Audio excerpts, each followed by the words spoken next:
It's just holiday season. Our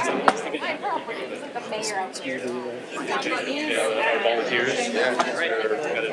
Okay, ready? We're going to start here in just a minute. Maybe less than a minute. Yeah, man, it's like a lot of stuff going on right now. Yeah. Okay. I need your partner. Yeah.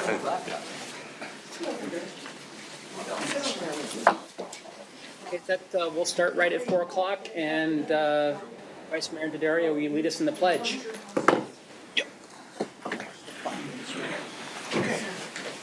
Please join me for the Pledge of Allegiance. Ready, begin. I pledge allegiance to the flag of the United States of America and to the republic for which it stands, one nation, under God, indivisible, with liberty and justice for all.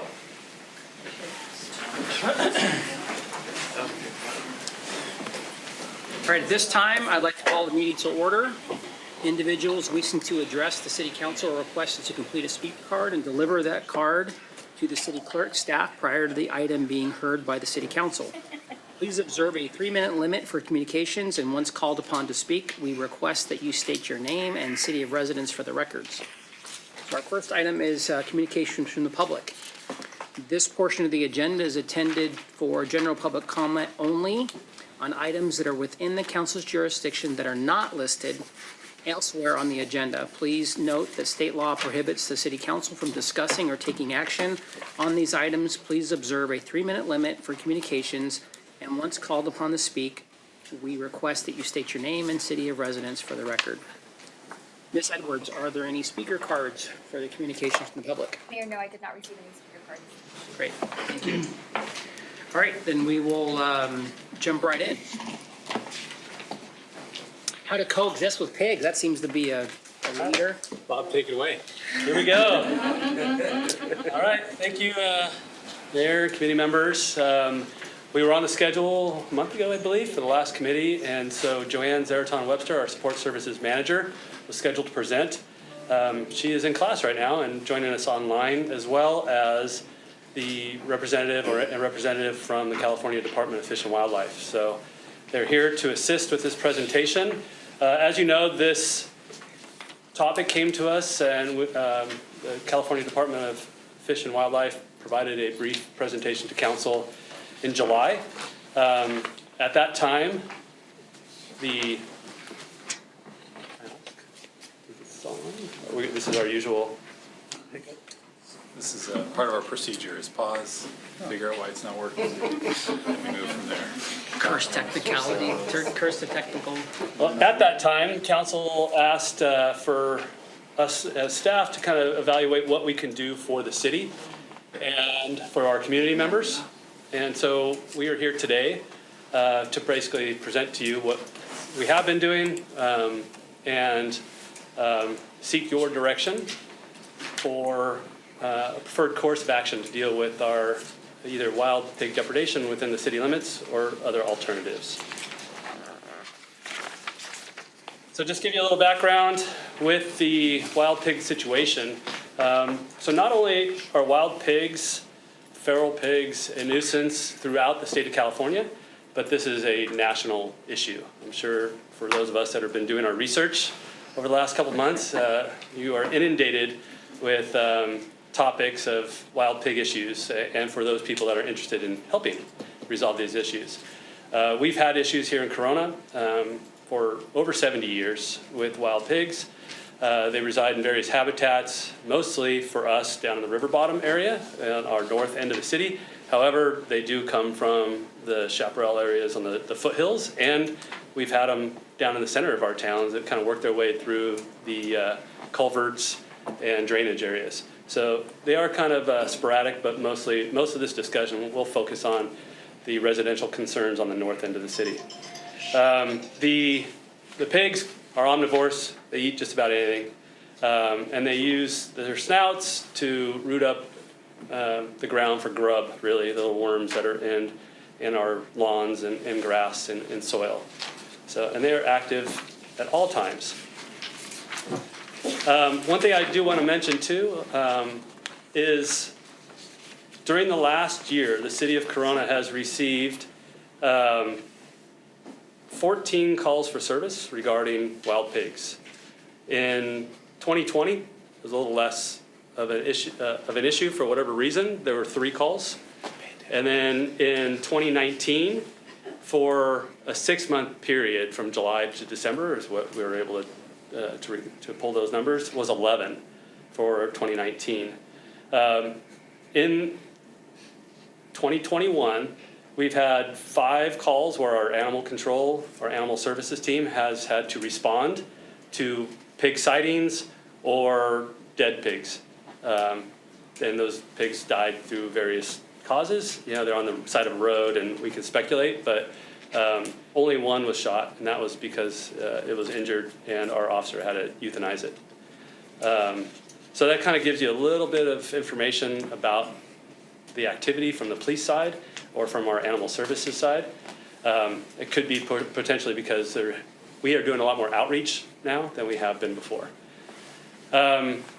This map here shows pretty much what the area I was just describing on our north end. You can see right here is Rincon Road, which is this kind of east-west road turning to Corydon. This is Stagecoach Park and the Stagecoach kind of residential community.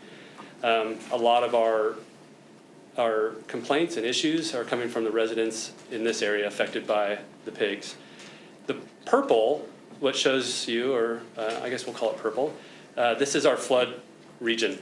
It's on our GIS maps. You can easily kind of click the things to find this yourself. 90% of that land right there is Army Corps of Engineer. And I thought this was an important map to show. You can see the blue line right here. This is all Army Corps. Just as one segment of Army Corps. It includes the airport. But if you click on this in our GIS app, you'll see there's another parcel of Army Corps here. And all this Army Corps land abuts right up to residential properties. There is very little to no Corona property, city-owned Corona property in this area. And what is there is over near Fairmont area from the city side. So, and that'll play a little bit more into it as we move through the presentation. So what have we done so far to address the wild pig issues? And just as a reminder, as I just stated, this is a lot of this land is Army Corps of Engineers, so we have to deal with other property interests and Fish and Wildlife. That is, they are the entity responsible for maintaining wild animals in California. So anytime we have a depredation issue or a wild animal issue, we have to report our findings to the Department of Fish and Wildlife. Chief, really quick. Yes. That, if you go back 1 slide. Sorry. Oh, that works. I figured it out. So the big purple area obviously is Army Corps. That's federal land. And does federal supersede the California Department of Wildlife? So if California Department of Fish and Wildlife want to go into that area, they have to get permission from Army Corps? I believe that's true. Yes. Okay. Yes. So it's an additional layer of bureaucracy, essentially. It depends on what you're talking about. You're talking about just accessing. Well, yeah, accessing it to go and do any type of investigation or studies or anything along those lines. I know that when we do cleanups, we have to have like a biologist there. Right. So I'm just curious as to what the process would be for even California Fish and Wildlife to go into that federal land and do any type of. Yeah. Chanel, are you on? Sorry.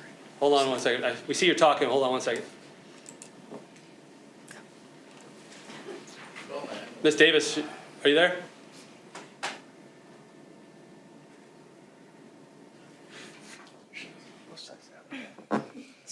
She is here, but she has no audio access. We're working on it. Hold on. Looks like she's muted. Miss Davis, can you hear me? I think it depends on what you're doing. I think to access and do investigation, that sort of thing, In real time. they can't do anything. Yeah, I can't talk in real time. Yeah, I think just like anything else, property's owned, you know, regardless of who we are, like as a government entity, we have access to go on to property as long as we comply with their regulations. So it's just a matter of knowing the regulations and then complying with those. Like if it's a harvesting time, if it's the time for the animals, the nesting season or whatever. That's the issue. Now, keep in mind when we get into the other issues like hunting and all that, I mean, there's still tagging requirements, there's still the Fish and Wildlife still have to be involved in that. So there's a lot of entities involved in this issue, and that's some of the. You could ask her now. Okay. Ms. Davis, can you hear us? Yes, I can. Can you hear me now? Yes, yes. Hello. I know, technical difficulties.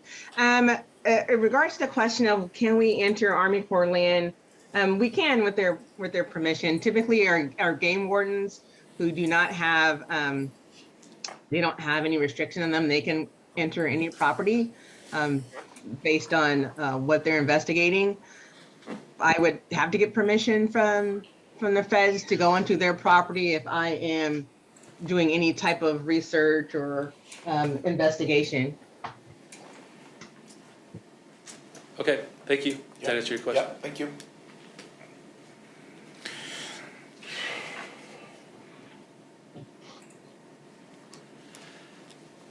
Okay, so one of the big things that we have done recently that, since July is really put out more education to the public through our social media outlets.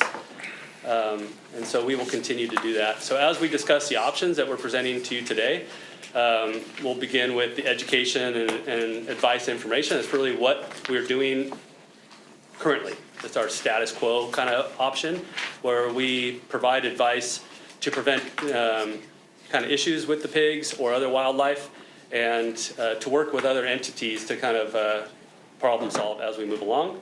Option number 2 would be a multi-agency response and working group. And one thing I do want to point out, most of that land that we showed you in that purple map is Army Corps. However, there are transportation corridors, there's flood control, so there's probably 4 different entities that own a lot of parcels in that area. So number 2 would be our animal control, our animal services team really working in a multi-agency response collaborative effort with each of those entities, those other government beings, to come up with a plan to how we're going to address this, and we'll kind of go through that in a minute. Oops. And then option 3 would be to contract. The city would act basically as the sole responsible party and contract with private entities for depredation or other such activities. Option 4 would be not recommended, and we'll go through this, but is for allowing for sport hunting. And our municipal code, 9.48020, the municipal code, does allow for the chief of police to issue a permit to discharge a firearm in our city limits. I do not want to get in the business of issuing hunting licenses, nor will I. That's a Department of Fish and Wildlife, and I think it's better left for the professionals in that world, and to prevent a lot of safety issues. And then that kind of goes along with option 5, which is the allowing for immediate take by property owners, and we'll go through that in a little bit here as well.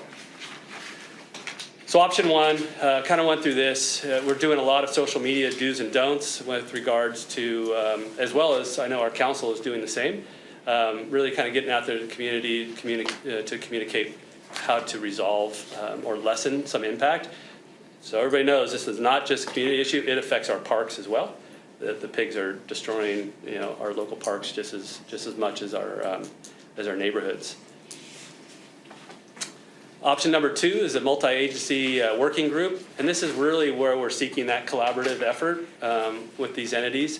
And I will tell you that we have reached out to the Army Corps of Engineers and spoken with representatives who are also receiving complaints and concerns about the wild pig issues within their region, and they were happy to receive our phone call because they're actively working on plans to how they're going to address this. So now it's a matter of, it's on everybody's radar. Let's get everybody together in the same room to kind of move forward.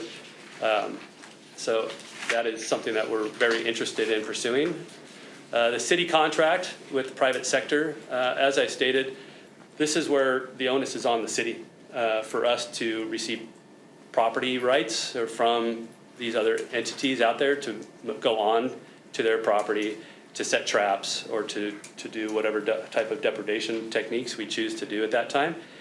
The cost will be solely on the city with this versus option 2, where our goal is to diversify and split those costs a little bit as much as possible. But still have. Chief, what's the take if we did do a 10-day trapping period, how many pigs could we take? So the traps that we've researched can accept up to 50 pigs. They're large. My recommendation would be that we put them out in the Army Corps, away from residential areas, so people aren't viewing them, away from parks, so it doesn't become a circus, really. But Kind of fun, though. yeah. You got goats? Yeah. Plenty of videos for you to watch. Do we have any sense Yeah, of we how got many plenty of wild them. boars are out there? How many of these are out there? Yeah, I believe Ms. Davis commented in our last presentation that there was 100, 150 that they anticipated being in that area. Ms. Davis, is that accurate? It is unknown how many pigs are in there. We just have, and the depredation permits that we issue can be set to unlimited. The problem is it's not a closed system. So pigs can migrate from all areas of the river. And so we don't keep track of pigs. We have other property owners within Prado Basin who have also asked for depredation permits that have been issued. And we give them an unlimited amount that they can take. Thank you. There's a lot. Yeah. So we anticipate this cost, obviously, we're looking at up to $7,500 per 10-day trapping period, so that's 50 pigs. And we don't know what that impact would be to our communities. If we're gonna get another 50 that roll right in, or maybe that resolves the problem, we just don't know. So that's yet to be determined. I already kind of went through the sport hunting, and unless you have any questions for that, that is not a recommended approach. It's firearms, but what about, this is a question I got asked several times. What about bow hunting, any projectile? So our municipal code only really addresses firearms. It does not address bow hunting.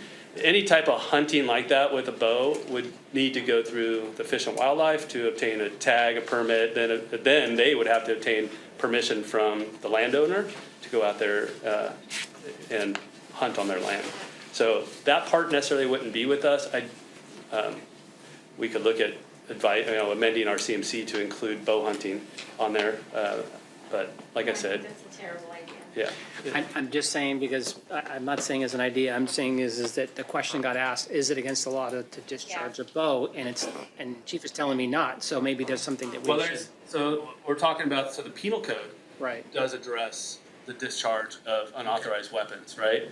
So that applies throughout the state. Okay. This is more, specific to our municipal code. Okay. But there's plenty of penal code sections that basically do not allow for the discharge Yeah, of a lethal type weapon. Okay, good. That was my question. I don't want people running around with bows and, we had this hunting party going down Corridon. The potential risk to our community and citizens, if you're just not out there doing it properly is pretty great. And I would just recommend that not be our direction. Chief, I've been asked a couple times that part of some of the hunting, the duck and pheasant, the pheasant and Wrcog. club down there, Yes. that in the past that they have actually led pig hunts. Yeah. I don't know if that was in Norco, if that was in Corona, or I'd like to know more about that, if that was something that Corona did or Corona permitted. It's a area that's controlled by Orange County Water Authority or Water District, and they own property behind Prado Dam, and they lease that to Wrcog for that. And that is not, where Wrcog's butts up to is not part Yeah, of it's not. Corona's jurisdiction or city limits. You can see where our city limits, it's hard to see right now, but it's right there at Stagecoach, right? Yeah. And then it doesn't, and you can see it wraps around the purple area and then goes right around, pretty much along Railroad. Most of that flood basin is Orange County, flood control and outside of our city limits, so we would not have been involved in any permit authorization, really for anything outside of what you're looking at right now. Yeah.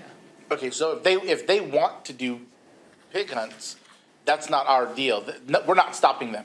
That's They something for other agencies or They entities. only do it they only do it on the property that they have leased from Orange County Water District. Okay.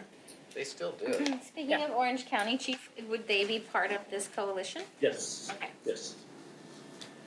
And then to go back to the immediate take, and just as a definition of what immediate take is so this is permissible in the code to basically kill a wild animal that is threatening your land, property, or person. Once again, that if someone were to go out to their front yard and discharge a firearm at a pig who is seeking grub in their yard, that becomes a criminal investigation on our end as well. So is that permissible for the California Department of Fish and Wildlife? Yes. Is it permissible through the penal code, California Penal Code? Maybe not. It really depends on what the impact is of that, discharge. And there's a significant threat to community safety when we have people kind of taking that situation in their own hands. My recommendation in this case is you call 911, right? Let us address that, and we have that ability and authority to do it a little bit more with some training and experience and the weapons necessary to kind of resolve situations safely, if that's the case. But nonetheless, here's the, I just want to make sure we present all options. So go through each of these options once again. The education, advice, and information, there's significant pros in this. It's worked well in the past. We have this ebbs and flows of this issues with pigs. We can speculate on what those issues, why we bring increased amounts, but there's not a high cost. We go out there and we're educating, we're visible, and our animal services team can continue to do that. We'll work with our other entities that influence this area, including the Department of Fish and Wildlife. It helps preserve and conserve the life of animals. And this is a less aggressive approach, which may not seek the resolution that certain people want to see. Option 2, which is a multi-agency response. This is a partnership approach. It diversifies our interests and it promotes shared responsibility. It's a reduced cost to the city. It really kind of places the onus on the property owners as well and kind of allows us to work with them to emphasize that. And then the problem with this one is that it might take a little bit more time to have a significant plan put together where we're out there making an impact, although I assure you we will be working hard to do as much immediate issues and tackle this problem quickly. Option 3 is a contract with the private sector. Kind of already went through that issue, where we are accepting the sole responsibility and contracting with private entities and receiving permission from private landowners or government landowners. And then options 4 and 5, I don't think we need to go through anymore unless you have any questions on those. So I'm here to recommend from you to seek advice on options 1 and 2, really a combination of both, because we are already in option 1. That is where we are right now. So just looking to hear feedback and interest on how we proceed for option 2 and really seeking that partnership with the other agencies moving forward. Just really quick, Chief, when we talked to Army Corps of Engineers, that they, was their concern based on the work that they've been doing? The dike project has disrupted a lot of habitat in the riverbed. And frankly, I think it's probably one of the big drivers for why we're seeing pigs in other, in other communities.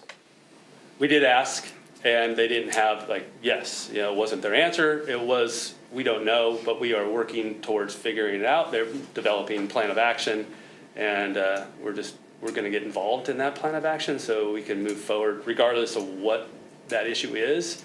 It's impacting us, and it's not just us, right? I believe everybody's being in our region is being impacted by that. So Good logic, though. Does, before we go to the public, do you guys have any other clarifying questions? I have 2. Jackie? With the California Department of Fish and Wildlife that currently is responsible for managing the wild pigs. So the complaints are received and reported to them, and then they lead investigations and response. Do we know how long their response takes, and do we know what kind of a response comes out? I know this was part of the previous presentation, and I just can't remember. Ms. Davis, would you like to address that, please? Sure. Any calls that come to me, like from residents, if they submit them through our wildlife incident report system, we usually get notification within 10 minutes of them submitting it, and depending on if I'm in the office or not, I get back to them within that day. And I have talked to several residents and gave them what their options are. I've even, most of it is education and different ways to try to make their properties unattractive to pigs. That's the most effective way for the single property owner to remove pig damage. And believe I sent Daniel a sample of the email I send out. So I'll talk to them and also follow that up with an email that has links and information about reducing impacts from wild pigs. And I will say that when we receive a call for service at our animal services through our dispatch, we also refer that same call to the Department of Fish and Wildlife. If it is something that is a inside the city limits type issue, we'll respond to those calls immediately. Most of those calls where it's been a pig sighting, by the time we get there, they're gone. There's been several like that. So response time is typically a day. Right. And it's the type of response is education. That's correct. Okay. Well, and just to know again, when I talk to residents, the incidents are occurring, like 2, 3 in the morning. And if they see them on their Ring camera, or they see the damage the next morning when they come out. Right. Okay, anybody else? No more questions. You have some members of the public. Would you like to speak? Yeah. All right, I'll get you a microphone real quick there. Thank you. Hi, I'm Karen Poole, and I live on Hedges Drive in that same area that the chief's talking about. So I brought some pictures. Some of my neighbors are here as well. I've owned my house for 25 years, and I've never even seen pigs until this year. And so I have some pictures. This is the damage that was done to my house. And I got really lucky. They only did a small portion of my street. Now, this is my residence. This is my next door neighbors. There's a couple I want to do just a minute. So you can. The mic so that folks can hear you. Okay, let me pull these ones out. These are your neighbors. Okay. Now, some of my neighbors got some pretty severe damage. The house right on the corner of Myrtle and Hedges, they've been damaged. In fact, I was just told that they had the pigs out again last night. His entire yard has been damaged. The front yard, the side yard, and my neighbor Judy, her yard has been hit. Most of her yard many, many times. In this last year, it's been, I think, 4 or 5 times?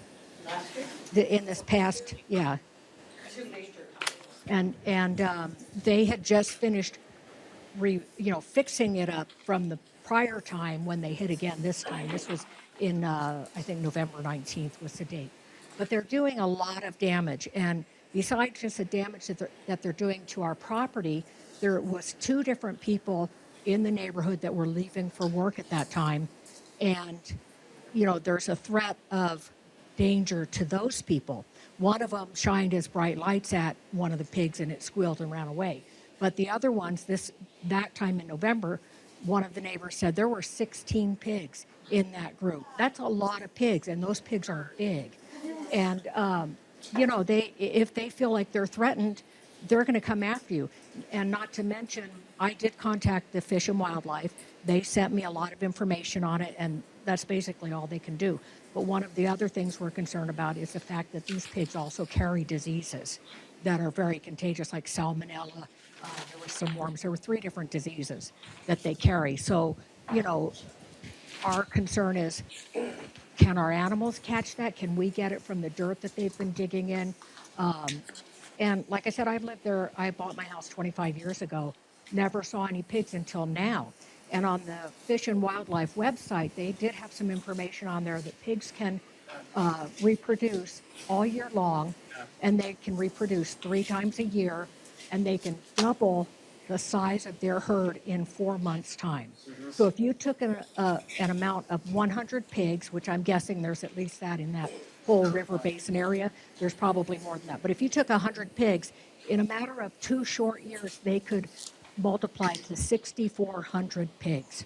in 2 years.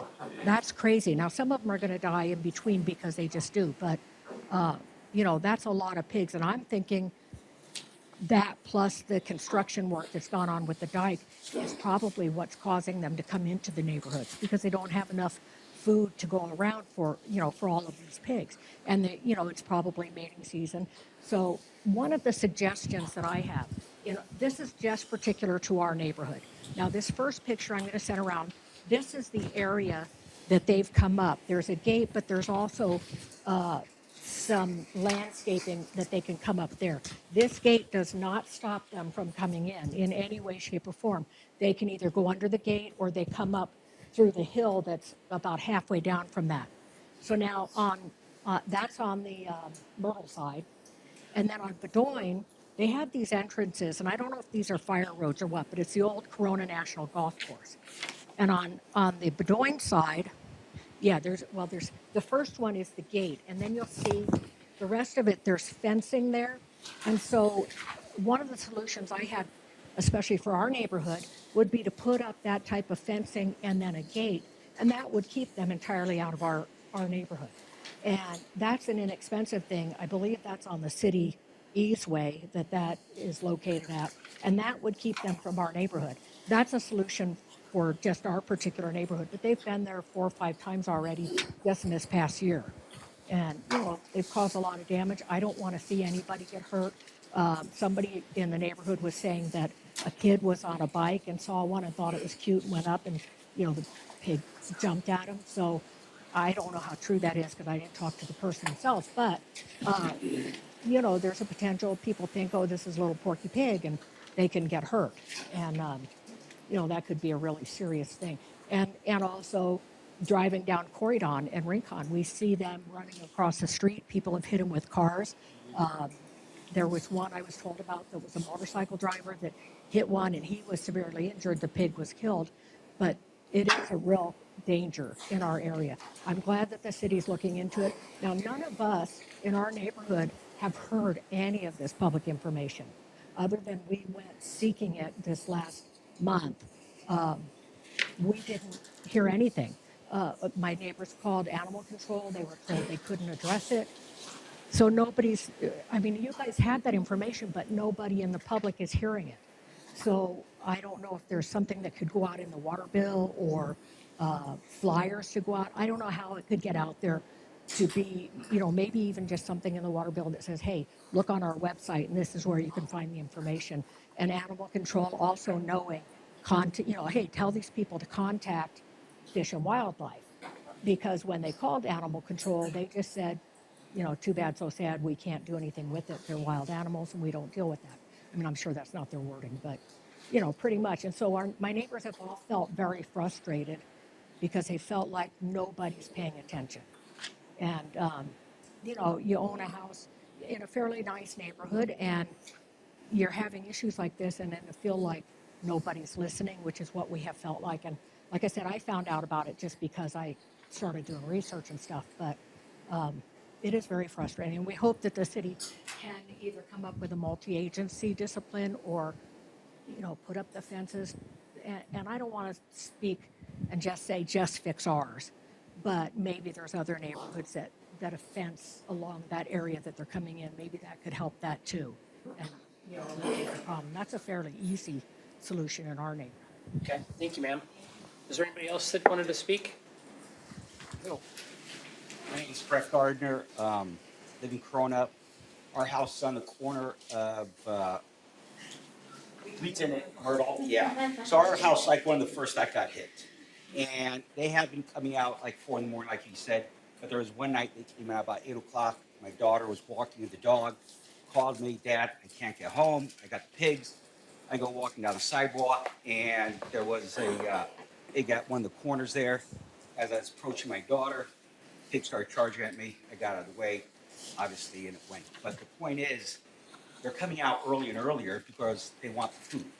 Multiply. And so it's no longer 4 in the morning. It's coming out sunset times like that. So it is becoming a nuisance, and it could become a hazard. There was a little kid walking, they could have got hurt. I was, know enough to get out of the way. But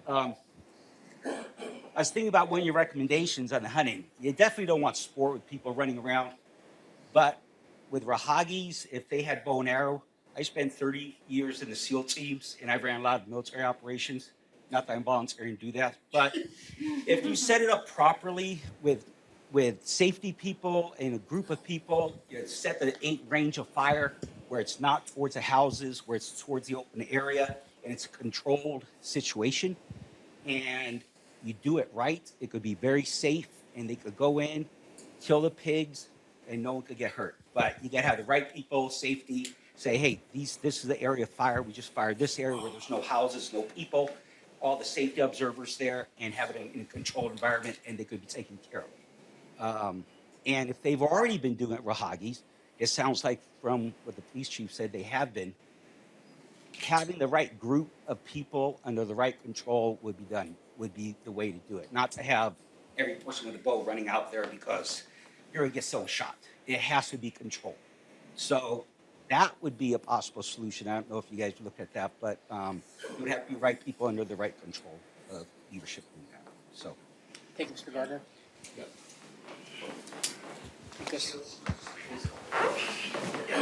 Since he spoke, I will. He don't know where we live. Wrcog's actually said if we could get Rincon closed down for a couple of nights, that they could go on that side of where the airport is, with authorization, of course, and they could set it up for the controlled elimination of them. So that's one thing. And the other thing is, what are the homeowners supposed to do about our properties? I mean, it's costing a lot of money to get our properties done again. I don't want to put fence up around there. I have a green grass that he worked real hard on, and I don't want to get rid of it. The other thing is the fence that Karen was talking about. You know, at the top of Amherst, there's a fence, and the pigs don't come up there. It's a wrought iron fence across. Maybe put that over by our house. Our house is where they come up at. There was 15 of them there. And there was on our lawn, one person said the pig was like 700 pounds, maybe 400. But anyway, they're there. And the girl did get bit by a pig. She's a young lady, 17, 18. And she was on her bike. She got off it. And the little pig came up to her and was curious. And then she just kind of leaned down and it bit her leg. And we have pictures of that. So that's one thing. And then my husband and my daughter getting chased. That was kind of weird. And that's about all I have to say. Okay, thank you very much. Oh, wait, last night, the pigs came to that same house on the corner, On the same house as the corner of Myrtle, the one you saw with the white fence on it, and they're down at the park last night. Yeah, they tear up the park quite a bit. yeah. Hi, I'm Julie Chase, and I live on Hedges as well. I was hit the night that Channel 7 came out and took all the pictures, so they have pictures mostly of my yard and of their yard and the house on the corner that we're talking about. And they did hit my house again last night, which is kind of upsetting because, you know, I took the time to fix it a week and a half ago, and now I've got the same, you know, torn up lawn. How much did it cost to fix it? I'll let you know when it's done. I have to reseed. Okay. And actually, I can show you pictures from last night where you can see the dead parts of my lawn with the new damage. But you know, I'm like my neighbors. We've spent a lot of time and effort and money to keep our grasses nice in a drought, you know, trying to conserve. I take water from showers and, you know, I'm not out there running my sprinklers indiscriminately. And it's kind of a bummer because I have a nice green lawn that my house is the only one that gets hit on the weeds. And if Fish and Wildlife is saying the way to protect your property is to let your lawn die, that's kind of not really an answer, right? And if I decide to sell in a year and now my property value, I mean, come on, it's all curb appeal, right? So I'm a little disturbed about that, but what also bothers me, I'll let you guys pass my phone a little bit. What also bothers me is I have pictures, the pigs are going up around my cars and walking around. I have little muddy footprints. And my son, who is going to be 27, he just bought his first brand new car, and those pigs are rubbing right up against the cars. So we're, you know, a lawn, whatever, it's fixable. But what's our options with property damage? You know, do we have to put a claim in? How many times? If I put claims in for my property for the damage, now I'm a second claim in less than a month. That's not an answer. So, my question beyond how we can protect our properties is, where do we go other than our own personal insurance for recourse? Does the city have any responsibility? And secondly, how are you, with the education that you're putting out, how are you judging whether or not that is a successful campaign or not? Being that we are a neighborhood that is affected multiple times over the last 60 days, but yet there has been no direct communication to our community, when you guys even have said there's been records of reports in our area. So you're aware that there's a pig issue, but I haven't seen anybody come out to say, we're with the city or we're with Fish and Wildlife. Here's what you should do. Here's what, an email, a voicemail, a flyer on my porch. I get on Facebook some of the community. I haven't seen a lot of stuff about the pigs there either. I'm fairly social media savvy, and I haven't seen anything. So I question how successful the current education plan is based on that. Thank you. It seems like the options are, go deep into the basin and eradicate them a ways out when there's known wildlife corridors that they come up, and you don't have to eradicate them from the whole area. We can kind of make a defensible space around the houses. I mean, just we know where they're coming from. We know what the paths are. They don't go up hills. They're not going to climb up a hill. Maybe a fence works in one place. Maybe some other barrier works in another. And maybe trap the hell out of the area, right around some of these wildlife corridors. It's pretty obvious where these guys come through. I mean, it's the same place they're crossing all the time. You can see where they stomp down the vegetation. I mean, it's not, it doesn't seem like you have to, eradicate them from the whole Prado Basin, just to make an impact, just to protect the houses. It doesn't seem like it should be that big a deal. And that damage, so if it's $4,500 to $7,500 an episode, I mean, how much was the damage at the park the other day? I mean, this is recurring damage to the houses, and it seems like it wouldn't be that hard to offset, some of this. And, I mean, you put together an operation. I mean, this happened already before you were even on the council. I mean, this isn't something that we haven't done, and it's not like everybody doesn't know how to get a hold of the Army Corps for flood control to set up something.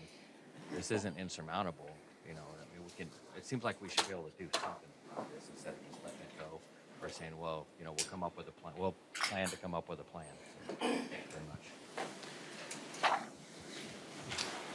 Ms. Alexander? Yes. If the wildlife does issue permits, do you guys get notified that so-and-so has a permit, and so you're aware that they're out there doing something? No. And my other question was, if the pigs were to be trapped, how do you know someone's in or something's in there? Are they, maybe it's for Ms. Davis, are they just checked daily, or I don't know what that process is?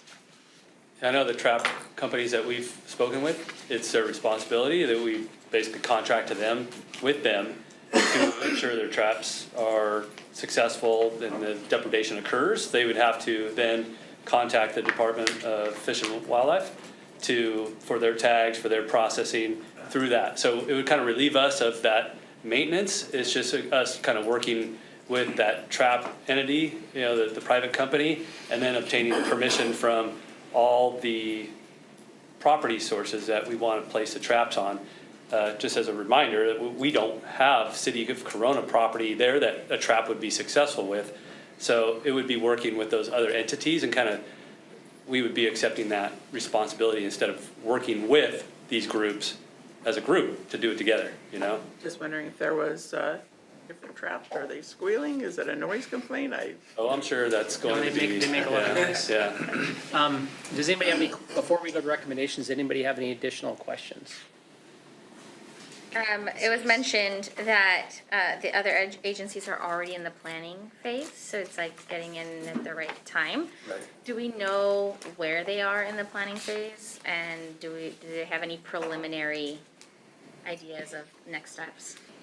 Yeah, they're in the discussion phase, so that would be our, we'll be the catalyst to really push that and bring forth our ideas that we have and I think they would, be excited with the partnership that we can kind of move together quickly on it. They're, at this point, I think they're getting the same pressure and the same feedback, and so Okay. there's motivation. Okay. Good. I got an additional question. If, we're talking about you can't shoot them with a gun or anything like that. If they're in my yard and like say my grandkids are Oh, playing. wait a second, I need to get you a microphone, just so folks know. Okay, sorry. It's okay, you're good. Okay, I know I'm not allowed to shoot them or anything like that. If they're in my yard and my grandkids are threatened or my pet or whatever, or myself, can I shoot them with a paintball gun or a pellet gun just to get them out of there? As long as you do it safely, you can protect yourself. Okay. Right. Ms. Davis, I had a quick question, just to clarify, I think I'm correct, but the home range for these pigs is miles and miles, correct? So they travel significant distances? Yes, they can. Okay. So, and, all right, that's all the questions I had. I think the rest of the stuff I've got figured out. So recommendations, comments, Yeah. Ms. Go ahead. Councilmember Casillas, go ahead. I'm gonna go like this. Okay, you're gonna go with me. Okay. You first. Well, I agree with not issuing permits for hunting. I think that's just, anyway. But good on Wrcog if they're doing this, and if they want to continue doing it in Orange County land, that's awesome. Just not in Corona. I am in favor of option 2, but I'd like 3 more immediate actions. I would like first for animal control to be trained to have a warm handoff to the California Department of Fish and Wildlife. So the answer should be, we don't know, we can't help in that way, but let me give you someone who can. So they should be trained to do that now. I would love to see us have targeted information to those neighborhoods, kind of like we did with when we were doing the street repavement and those neighborhoods received like a flyer that were dropped off. I don't know if it was a mailer or if it was a flyer that was walked. And you can put us to work. Like we like to, I'm supposed to be doing more walking, so I could walk and drop these things off. And lastly, I would really like to see the multi-agency response have like a set timeline for action. In the near future. It seems like we've already, had some priced out for traps. Like let's push us to get there in 3 months rather than in a year, right?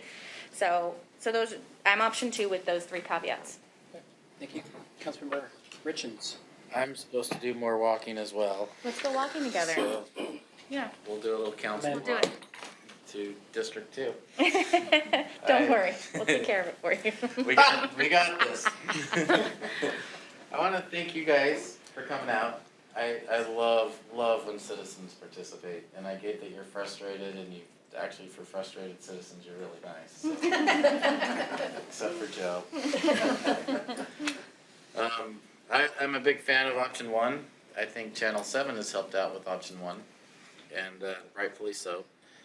I did like the idea of mailers with water bills and the city website and Facebook and everything. I also am a big fan of option 2. There's a lot of common sense that goes with that, but I would say work swiftly.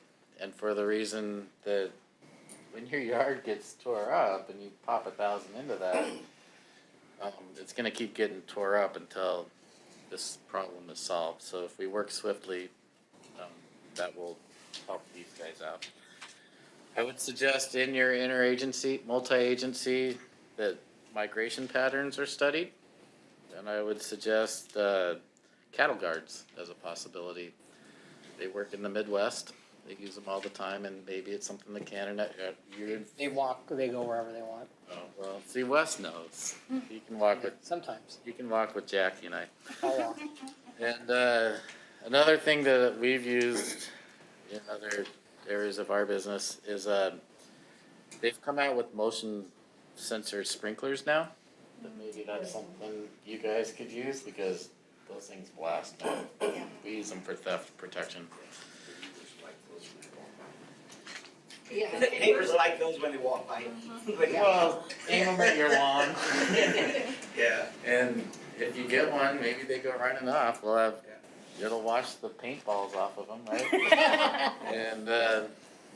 And then I really liked where the mayor was mentioning the Alcoa Dike project as being a catalyst for more pigs than normal. I think that's something we need to know. And more knowledge is always better. So I would like to know if the Alcoa project has spiked. Oh, I think that's a no-brainer. Well, the mayor's confirmed that. So, and that's it for me. Okay. Councilmember Steiner? Yeah, first of all, thank you. Yes, I appreciate you coming out and speaking today. Karen and I go way back. We're old buddies. And we've been communicating the last couple months, so thank you for being here today.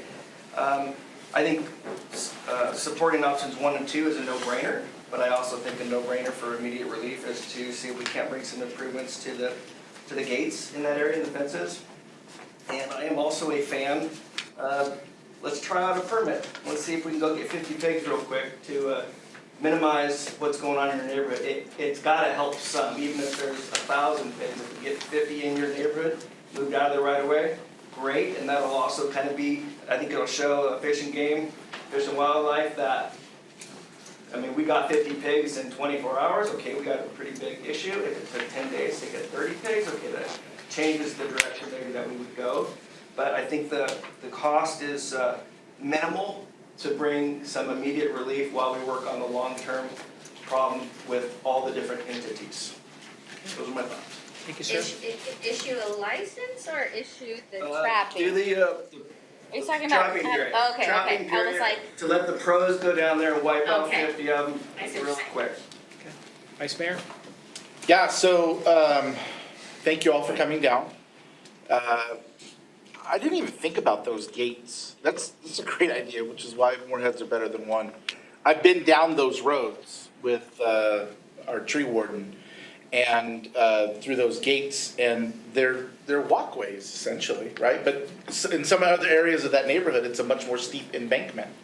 So I like the idea of gates. I'm okay with option 1. Let's continue that. Let's make sure that's targeted so everybody knows. I'm okay, but I'm not holding my breath with option number 2 because I know what a pain in the ass that is, to be perfectly honest. I like Councilmember Steiner's moxie. I'm looking at this map right now, and I don't think that we need to get any type of permit for any type of land use because I think it's ours in some of those areas right by their house and those walkways. And I don't think there's gonna be a neighbor that is worried about the fact that there's a pig trap at the bottom of that hill.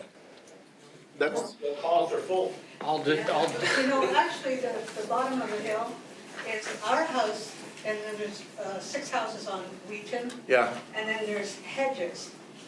Those streets, Wheaton and Hedges, are where it is. Yeah. Actually, the whole field is my backyard. yeah. And in fact, some of the houses in my neighborhood back up to that old golf course area. And, I think that, I don't think that we would have to get a permit from Army Corps or flood control, because I think it's our land. Yeah, I think they'll do it. In fact, the city actually has come down and cut trees down for me personally on that property. And they do have people that come in and All the do the time. weeding and stuff.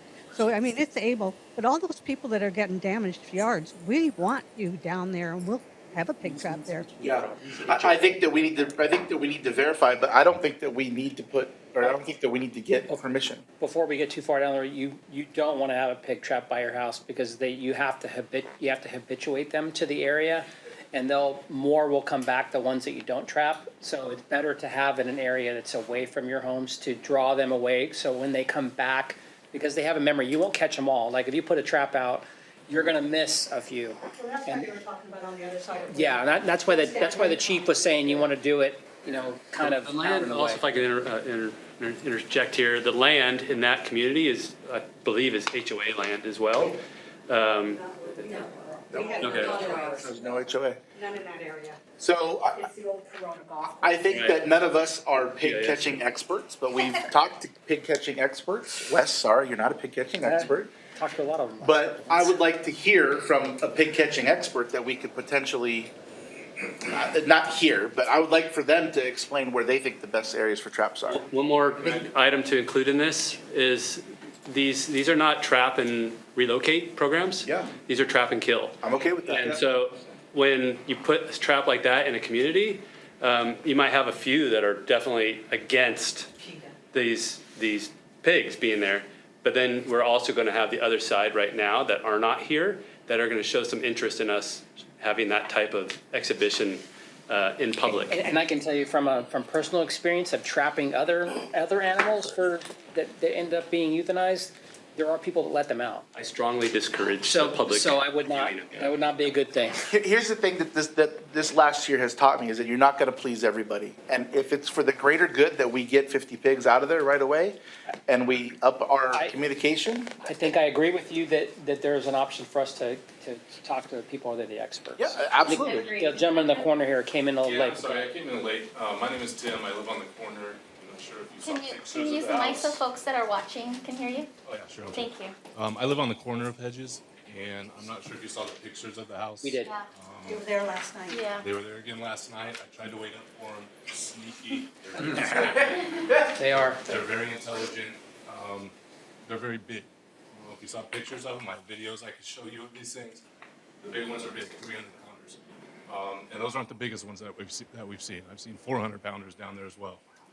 I went down there with 4 of my buddies and about 8 dogs 2 weeks ago. We chased them for half a mile, 2 miles back, all the way to Prado Dam. We never caught anything. They are very smart. We saw all of their bedding areas. We saw all of their footprints. We chased them for a long way. They're very intelligent. I was wondering if you thought about depredation permits and if we are allowed to do any hunting by this permit on our own. That's what we're discussing is those permits. And option number 4 would be to allow hunting in very specified areas. But what I wanted to say, and thank you for your input, is I'm also not against allowing sport hunting. Hunters are very sophisticated, educated people, and it is a huge misconception that hunters are gonna go out there and shoot. I think this gentleman was 100% accurate when he said that there are rules of engagement, and everybody plays by the rules. And I think as a last resort, I'm 100% okay with allowing hunting. Because this is a problem, and getting through 1 through 3, the last resort for me is allowing hunting in a very controlled environment. We don't have the authorization to authorize hunting. That's not going to go through, it's not going to come through the police department or the city. That's going to go through the state Department of Fish and Wildlife. And I get that, but there may be some involvement needed from the city, closing streets or whatnot, because for allowing those rules of engagement. And we could all be sitting here for naught, because Army Corps of Engineers could decide to allow hunting on their land. And it is what it is. So I'd rather be involved, but option 1 and 2, let's start with that. I agree with God, I keep wanting to say mayor, but Councilwoman Casillas, there needs to be some timelines, because it's very difficult to get all those agencies in one room. It took me several months. You have to be consistent with it, so I'd love to see a timeline on that. I'm also not against, let's trap them, and let's listen to an expert who may say, put it at the bottom of that hill. Okay. And I also like the gates. The gates is a great idea. We would have to fence all the way along that streets as well. Yeah. So coming right through. So, Not just the gate, it's like I did a picture on the. There's a lot of areas. They have the fence all the way, and the fence would have to go all the way along with the gate. So, really quick, I wanted, again, as my colleague said, thank you all for coming. Really appreciate you being here, and thank you to Councilmember Casillas for bringing us to talk about. We talked about it back in July. My mom lives on Corridon, so I'm more on the narco side, but I travel quite a few, have for many years down Corridon, and have seen pigs there, as early as I can remember driving a car. And even before then, my dad used to hunt crawdads down there, so you spend a lot of time in that area, monkeying around. I have done a fair amount of research. In my day job, I always say I'm not a wildlife biologist, but I play one at work. I work with a lot of wildlife biologists, including mammalogists and folks that are experts in this sort of thing. And I heard from a lot of people. I think Councilmember Casillas, when she was mayor, she got emails from the mayor of Mina, Oklahoma. I got emails from folks in Australia. They picked up that story, the ABC story, and another one in all over the country, so I got all kinds, so you all are very famous, your pictures are very famous, they've been spread around the world. I got, emails from the East Coast, West Coast, from Canada, I even got a couple of emails from Peru, which I thought was pretty interesting. With lots of opinions, and anywhere from, there was guys that were hunting with helicopters, there was all kinds of different things that we can do. In fact, we even got one, I think just a couple days ago, about there's a actual feed deterrent that will keep them away, and I didn't have enough time to jump into that. I passed it to the city manager, and it's something that we'll continue to work on. What's that? Tractor Supply laughed at me when I asked them if they carried anything like that. Well, apparently it's something brand new. These guys are not scared. I was It's out there throwing rocks. I get it. I mean, they are not scared of people. Yeah, and when the guys that work for me, they do surveys in the Prado Basin, and the pigs aren't afraid of them there. They haven't, been doing stuff down there. So I agree with my colleagues. I think that the education part needs to be foremost. We did it as part of the, when they were closing down Corridon, we did some extra mailing. I think, the five of us wouldn't mind walking some of the neighborhoods and passing out some additional information. I do think the multi-agency response is really important, and I do think that the Army Corps has some skin in the game. Their project has driven these pigs into the neighborhoods, and I think that there should be some way for us to partner on how we can at least hold them back. Because, and I think I was quoted in the article as saying, it's like, picking up water with your fingers. You're going to get some of it, but as, Ms. Davis said, they can travel miles in a night. So, I do think it's a good idea to look at some spot fencing that we can do in places. However, you'd have to fence the entire amount of Corridon, because they will go where there's food. But they're not, it's not their neighborhood.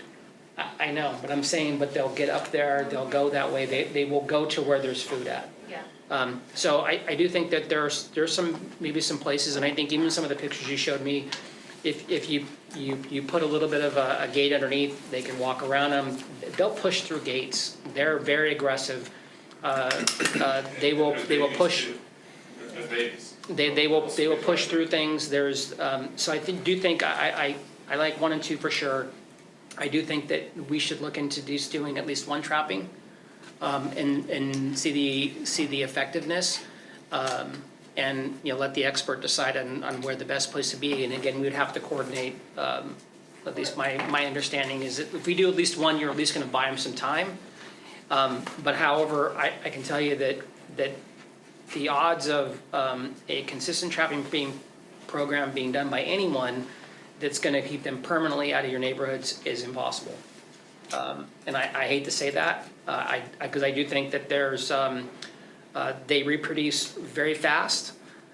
They go to where there's food at, and then more construction, and there's going to be construction for the next 3 years down as part of the dam. They're raising the dam, and there's going to be a lot of construction down there. And I think that maybe we can make a little bit of a dent and buy you some time. Until we work with this other agency to come up with things. But I can tell you that I'm certainly Ms. Davis, I'm not speaking for you, but her agency doesn't have a lot of money for funding these programs. In fact, there's only been one program that's even been proposed to use depredation to eliminate pigs from an area, and it was a place in San Diego. And I think, Ms. Davis, you said at our last meeting that either wasn't successful or was marginally successful, but did not take them out. I just talked to the USDA guy there, and he said that they just got like their last pig, and they had been tracking them for 5 years. And this is an area that's very finite and didn't have a lot of pigs. And you're talking about the Santa Ana River with tributaries in a couple different directions. It goes up to Chino Creek, and there's another. This is an invasive species that is a non-native species. Is there legal action, because they're coming from federal lands? They're coming from everywhere. But can't the city take legal action against other agencies for their pigs? no one's claiming them, right? Like, they're not gonna Obviously, say they're that we theirs. know where they're coming from. They're But- coming from. If we're gonna pursue this trapping, can we see where, I mean, even if they don't have a lot, can we see where it is that we can do some cost sharing with these multiple? Yeah, exactly, and that's why I think that, you know, if we're talking about $4,500 to $7,000 for the first shot, I'm okay with that, expending that to buy some relief for the residents in the neighborhood. But with the full expectation that this is gonna be a very temporary relief, and they're, you know, you're, at this point, I think that, you know, this education part and realizing how you can pig-proof your house as much as possible and do all those other things is, I think, really important. But at least if we can buy you some time, and maybe we can do some cost sharing with the Army Corps as part of their project. I don't think $4,500 is part of their project. I mean, their dam heightening project is, I think, is somewhere in the $2.5 billion range. The goal here is to keep finding solutions until we find the solution, right? So every option that we're one, two, and trapping for the first round, maybe that solves it. But we're not giving up. We might get to option 6, 7, 8, 9, and 10, but we're not abandoning the problem. So really quick, let's go through the options here and kind of take some votes so you guys have some clear direction. So everybody's a thumbs up on option 1? Yep. Is everybody a thumbs up on option 2? Yes. Do we have a With thumb? caveat that Jackie can't vote. I'm okay with their caveat. Okay. And option 3, I'd like to do 1 trapping. Try it out. Yeah, me too. Yeah, give it a shot. All right, Let's approach our partners and see if they'll share with us. excellent. I'm 100% for that. I think that option is too, really. Yeah. Yeah, like, cause that's what Okay. we're gonna be talking with, cause we're gonna have to deal with them anyway. Great.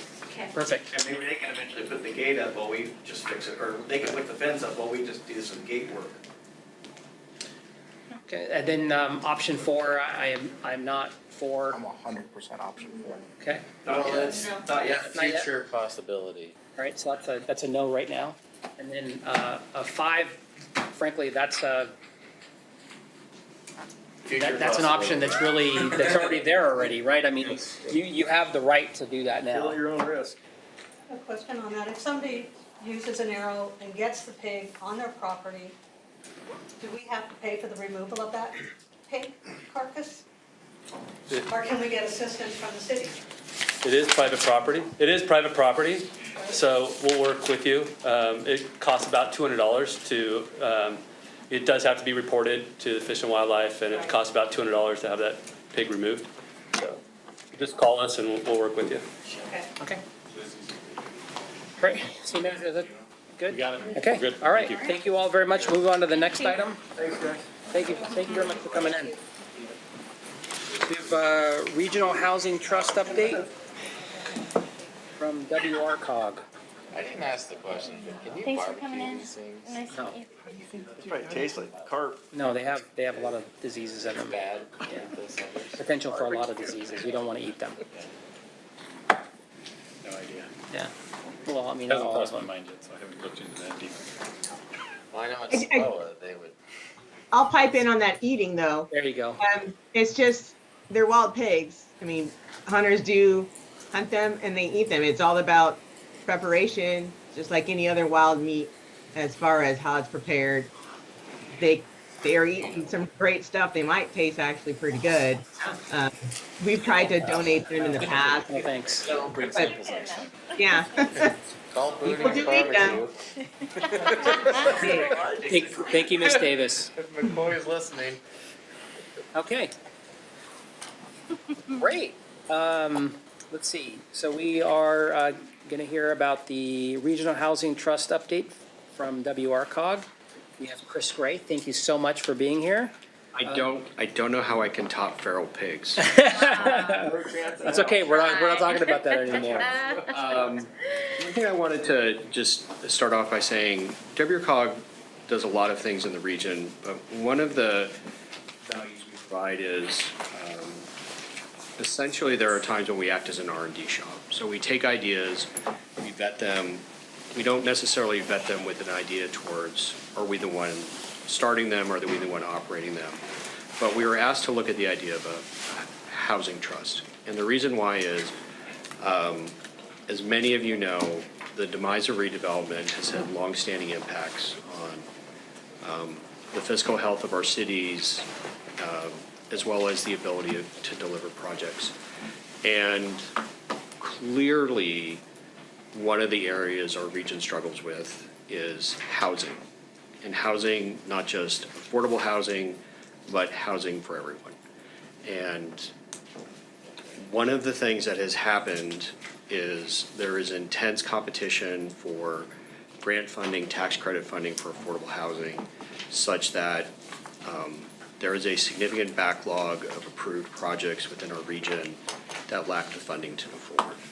And what we have noticed, based on our research, is in many regions, their response to the lack of funding for housing has been to form something called a housing trust. So if you look at slide number 4, this is a map of all the housing trusts in Southern California. You'll notice there is no green in Riverside or San Bernardino, but within LA County, they have a countywide housing trust. They have housing trusts for specific areas. The San Gabriel Valley COG formed its own housing trust. There's a San Diego housing trust. Santa Barbara has a housing trust, but there are no housing trusts in either Riverside or San Bernardino County.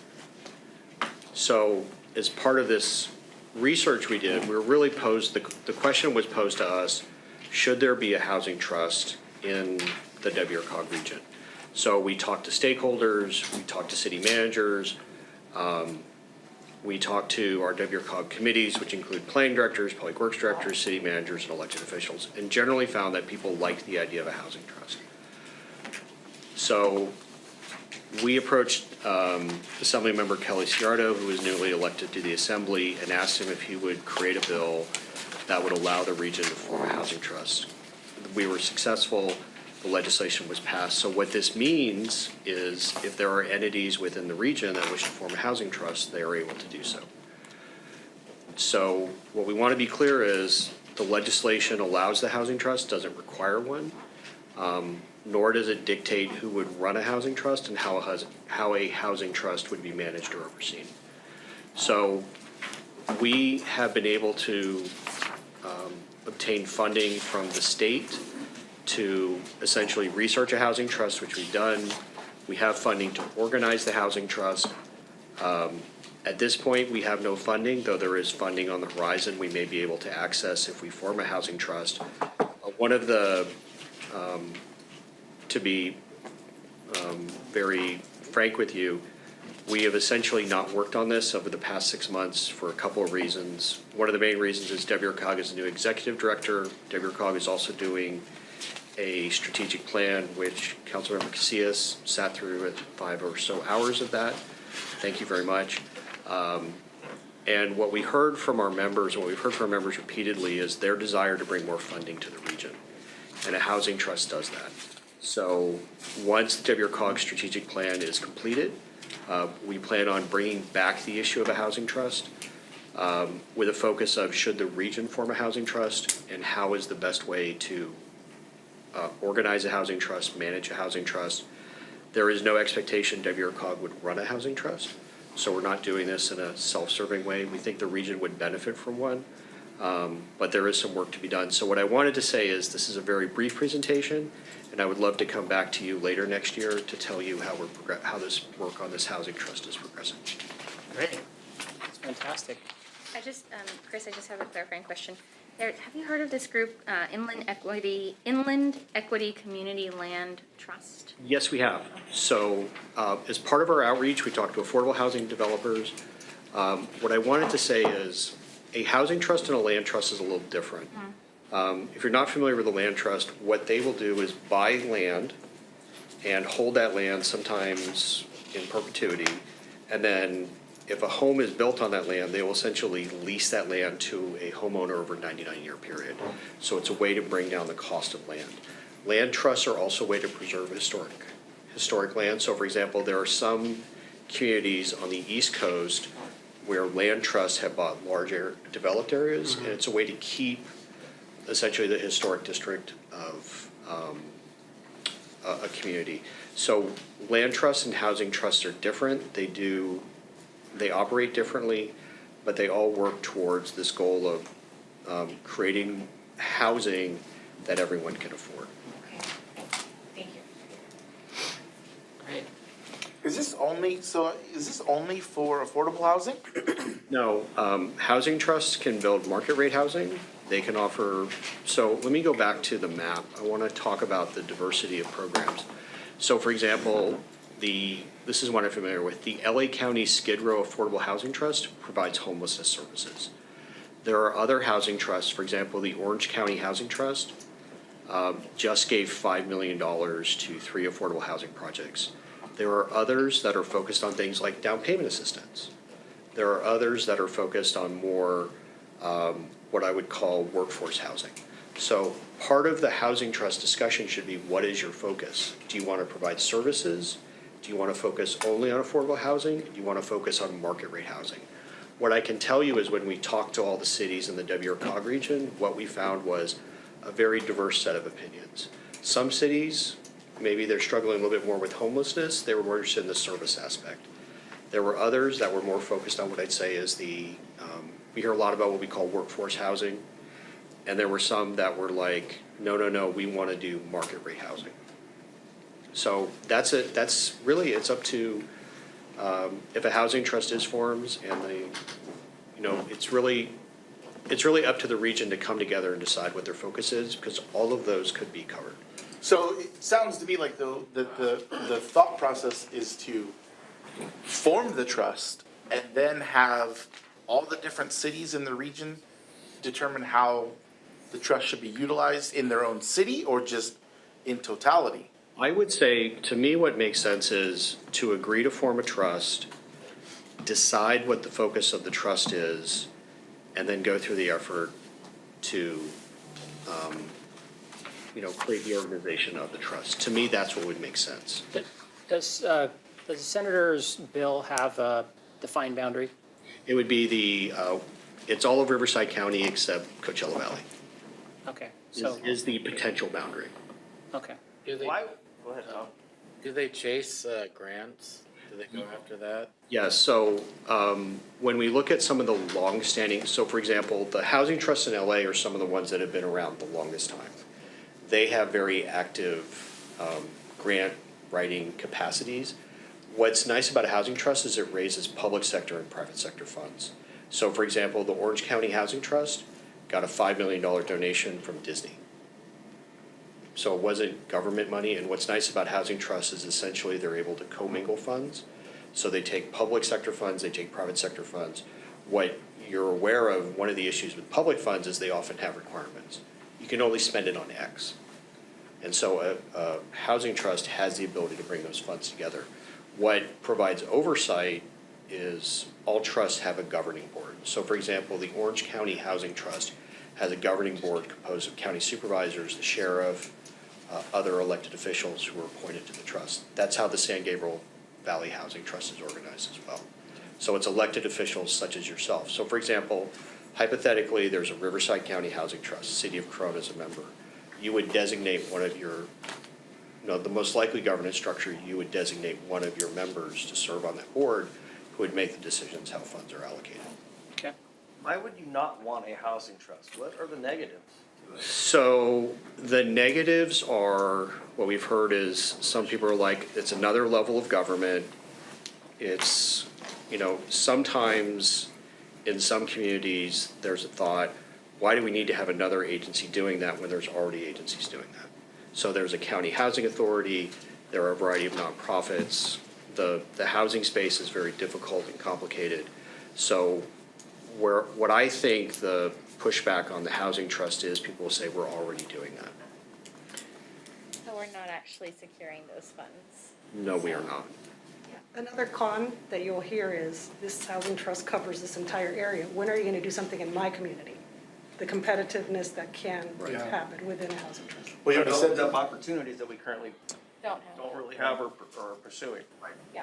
We already said that. I think one of the biggest hangups is that deciding on how to use that money, right? It's like herding cats. Has anybody said no in your participating So, Haven't gotten that far yet. yeah, I don't think we're far enough along to poll people. I will just be frank, as you know, Wrcog has had some setbacks in the last year. We've had some staff changes, and there's a very strong reluctance to ask us to take on any new responsibilities, which is why, in all likelihood, we would look for an existing entity that's already in the county to run a housing trust. Okay. I mean, I don't have any other questions other than, I think from a general standpoint, having a regional approach to anything is always better than the one-offs. Because then what we're doing is and we've had the discussion about the economic side because we create this competition between cities and, whoever has the better grant writer or opportunity, might be able to bring in something, but it may not be the best thing that's for the region. And I think the era of islands is over. And I'm happy to see the overall that we have a structure in, and thank you to the senator for putting that together. I'm excited to see what kind of the next steps are. I agree, you guys have a lot on your plate already, and to see how this kind of carries through. But I'm excited about it. Finding a path forward that we can all kind of latch into. Yeah, and I would also suggest, one option is to have a housing trust which doesn't cover the entire Wrcog region. For example, I know you all work together with Norco and Urupa Valley, the cities that you partner with. So if you, for example, take Riverside, Corona, Norco, Urupa Valley, and Eastvale, that is bigger than some states. Yeah. That is a substantial number of people, substantial number of resources. So it doesn't have to, I would say, it doesn't have to be the entire Wrcog region. It doesn't have to be the entire county. There are options, there are opportunities. Once Wrcog has adopted our strategic plan, we plan on revisiting this issue. I'd love to come back to you all next year and give you an update. That sounds great. Ms. Edwards, do we have any speaker cards? Yeah, no, we don't. Okay. Well, thank you, sir. Appreciate your time. Thanks for waiting for us. See you through pigs. We're going to skip number 3 and go to number 4 because I think we have some time constraints for some of the folks that are going to participate. Are we gonna go out of order and come back to 3? Yes. Or- Just bump in the order.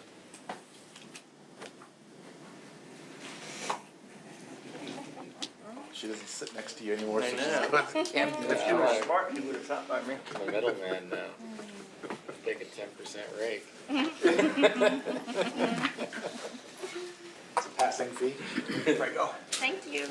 Cut out the middleman. Thank you. Okay, great. All right. So we're going to number 4, which is an update from the Vegan Depot event at City Park. Jason Lass, our Recreation Services Manager, please present the report. Mayor, it's my pleasure to be here this evening. This report did come before you last month, so we just have some updates. And we have some additional details if you have some questions. So I'll go through this fairly quick to make up for some time here. But of course, if you have any questions, we'd have to answer. Also have Ms. Bohannon in attendance with us today if you have any questions about the operations of our event, as well as Dr. Ann Turner on the line, and to my right, Mr. Moses Cortez, our Park Superintendent. Everybody. Hi, Moses. Our tree warden. Where's the hat? All right. Before Tom we get hasn't to- bought him for you. Before we get too far in the presentation today, I just want to be very clear on what is being requested. And it's simply, we have a park permit request for the use of City Park for the use of the Vegan Depot. Considering this use varies so greatly from any of our other park uses, we do want your input on whether to proceed, modify, or even deny the request. Presently, the Vegan Depot events take place every other Saturday from 9 a.m. to 2 p.m. At City Park. Events include local vendors, artisans, and of course vegan products. Attendance varies, but the organizer reports on average about roughly 1,500 participants or so. At our last meeting, we went into the history of this event since its inception back in 2020. Since implementation, 2 significant factors of note. First is that this event is no longer a certified farmers market. This credential is not required in order to operate post-pandemic. Also, the Vegan Depot, while launched here in Corona, has also expanded to a number of communities and wants to continue to expand into other market areas. Vegan market events have become very popular as of recent as people look for healthy options for both food and lifestyle. And the Vegan Depot, which began here in Corona, has been one of those rising stars, which we're very proud of. Pictured here is the approximate footprint of the space being allocated for the event. It includes parking lot areas, the general field, 3 picnic shelters, and a restroom. Since this is being treated as a park use request, we're only charging for the areas that are being used by the operator of the event. This allows other uses in the park, like sports groups, to be able to practice on. Here pictured, you can see the east end is available for use by the OG Ducks, one of our local youth sports groups. The organizers also help keep the park tidy, staff their event, and bring in any rental equipment needed to support the overall experience. So as a permitted event, fees are broken down as follows. There is an annual special event permit, again, only one time annually for $300. Bi-monthly permits, so this is per use, average about $735 per event, and are based on the hours of use as well as the areas being requested. So to be clear, these follow the citywide fee schedule and are not subsidized by the city in any way. Additionally, the organizer is responsible for obtaining event insurance, county health permits, and providing their own equipment rentals.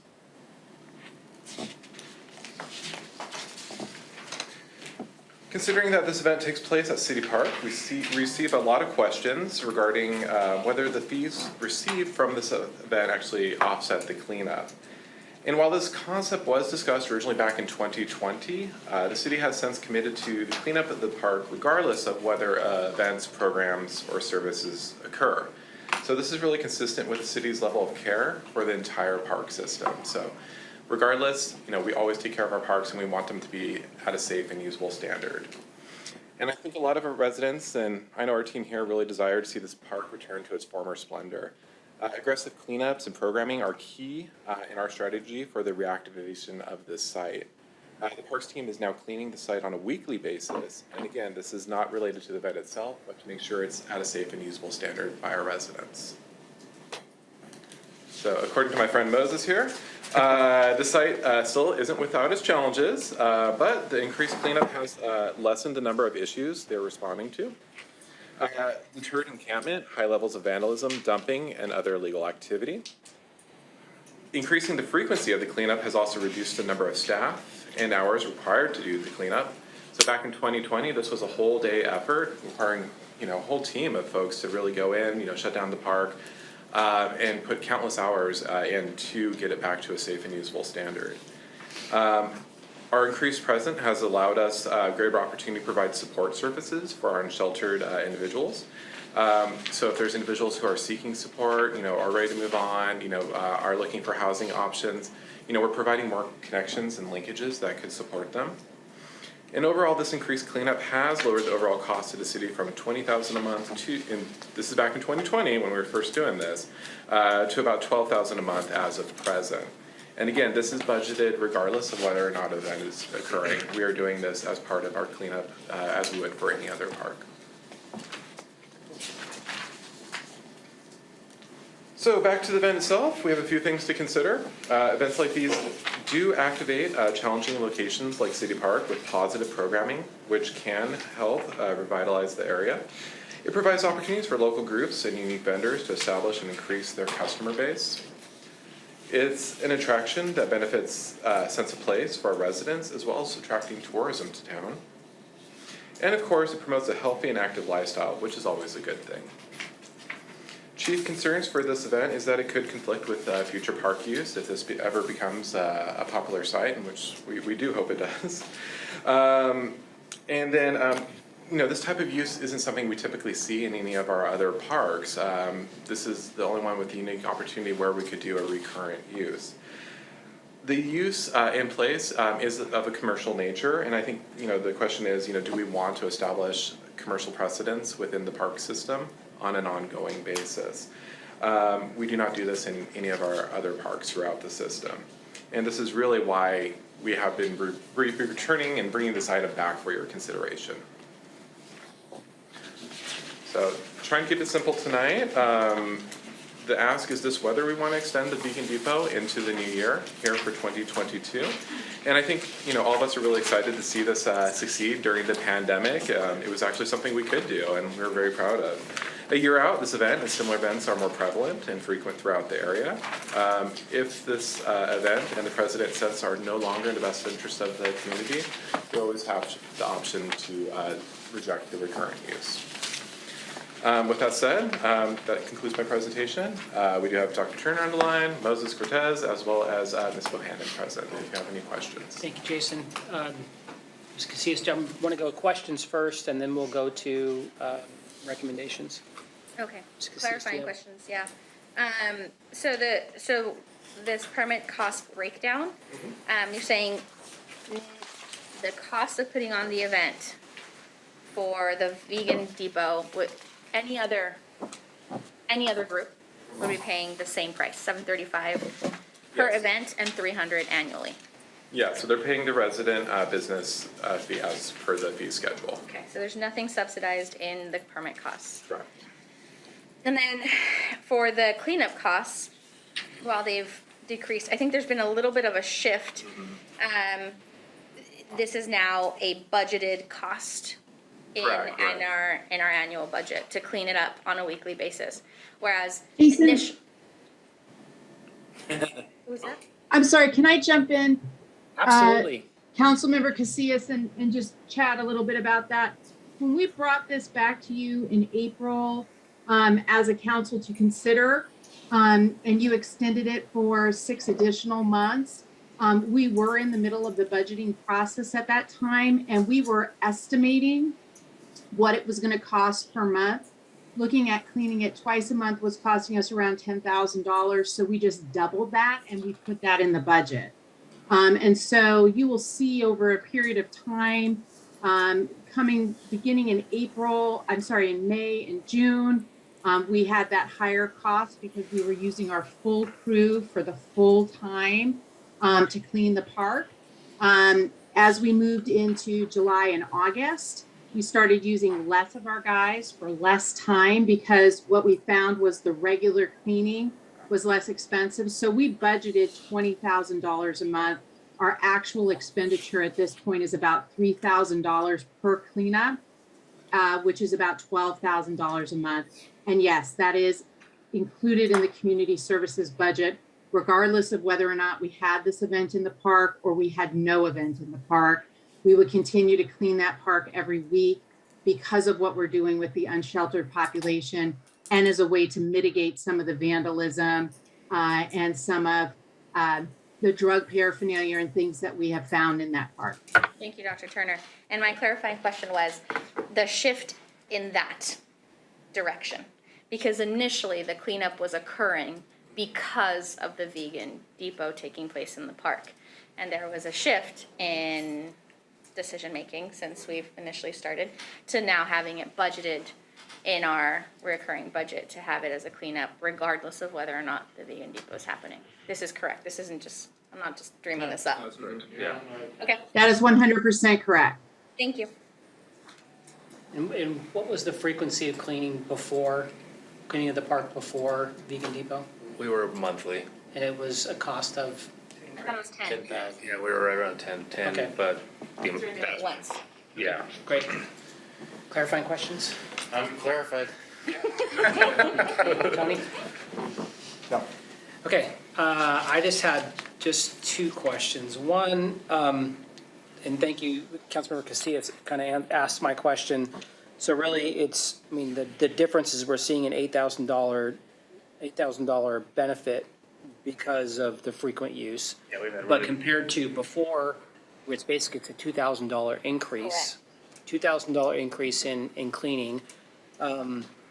And let's see, my next question was issues. Was since this is related to homeless cleanup, is there any grant funding or any other funding that goes for homeless stuff that can be used to supplement this? We certainly are going after grant funding for encampment cleanups. We'd have to look into if we have anything just for cleaning up a park. Well, I mean, if we're talking about these are literally people are encamping there overnight and they're leaving all their stuff. I mean, I'm trying to see, curious what the dividing line in that, whether or not there'd be a amount that we could identify, especially if we're only talking about $2,000 difference. Yeah, we'll definitely look at it. Okay. Yeah. Great. So we had some members of the public. Any questions, comments? Oh, get your microphone. I'm sorry, I didn't ask you. We do. Thank you, Miss Edwards. I guess I should read the agenda. I just had a. Still catching on. It's encouraging if it's less than what it was before, and also that the discussion before was that it was stressing the park staff, and it was necessarily bleeding off maintenance at the other parks. So as long as it's not doing that, and this is an ongoing thing, and there's savings from that, then this seems like nothing but a win. Okay. Thank you. Any other comments? None of us, if there's questions for me, I'm just super happy that we get to. Thank you so much.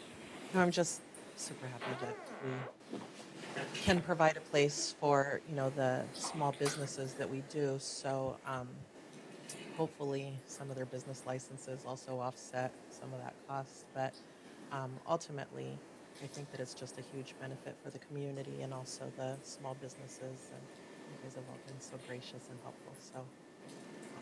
Actually, I do have some questions for you. So, I believe that events like these have a season, and at some point they cease to exist. And I noticed that you went from a weekly to a bi-weekly, and then you're taking on more events in other locations. Do you see this season coming to an end? Because the ask here is for another year. Right. And I don't mean this in a negative way. I don't know if your event's going to last another year. It might In not. Corona. Yeah, it might not. I mean, I don't know what the future holds, but I do know that when we first started, we were so popular because we were the only thing going on. LA was shut down, so we were able to bring in a lot of vendors, and so one of the reasons why I decided to go bi-weekly was because once LA opened up, a lot of those vendors did go back to areas that were more local to them.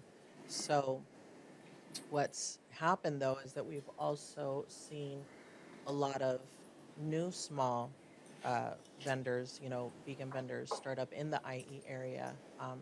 So we're also in the slow season now, but we're hoping that by spring and summertime that, we have a consistent amount of traffic. I know that the food vendors still do roughly the same, even though the traffic has gone down a little bit.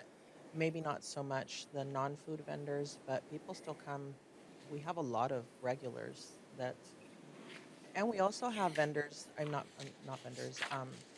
Visitors that go to all of them. Like we have some that will go to San Diego, go to LA. So I don't know what's going to happen next year. There's inflation, there's all sorts of stuff that's going on. So I couldn't tell you, but there has been a decrease since LA opened up, but I mean, that was expected. And are you still getting 40 to 50 vendors per event? Not these last maybe 3, but I think since October, we definitely had. What are you seeing the last 3?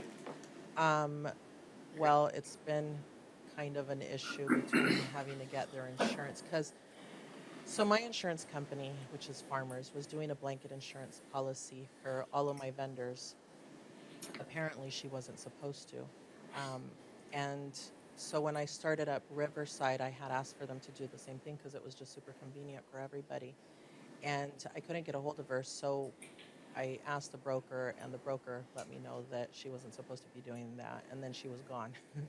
I didn't know that she was gone. I didn't even know that I didn't have an insurance agent anymore. So I was contacting her, and I was so busy that it didn't even dawn on me until until Jason was like, "What are you doing?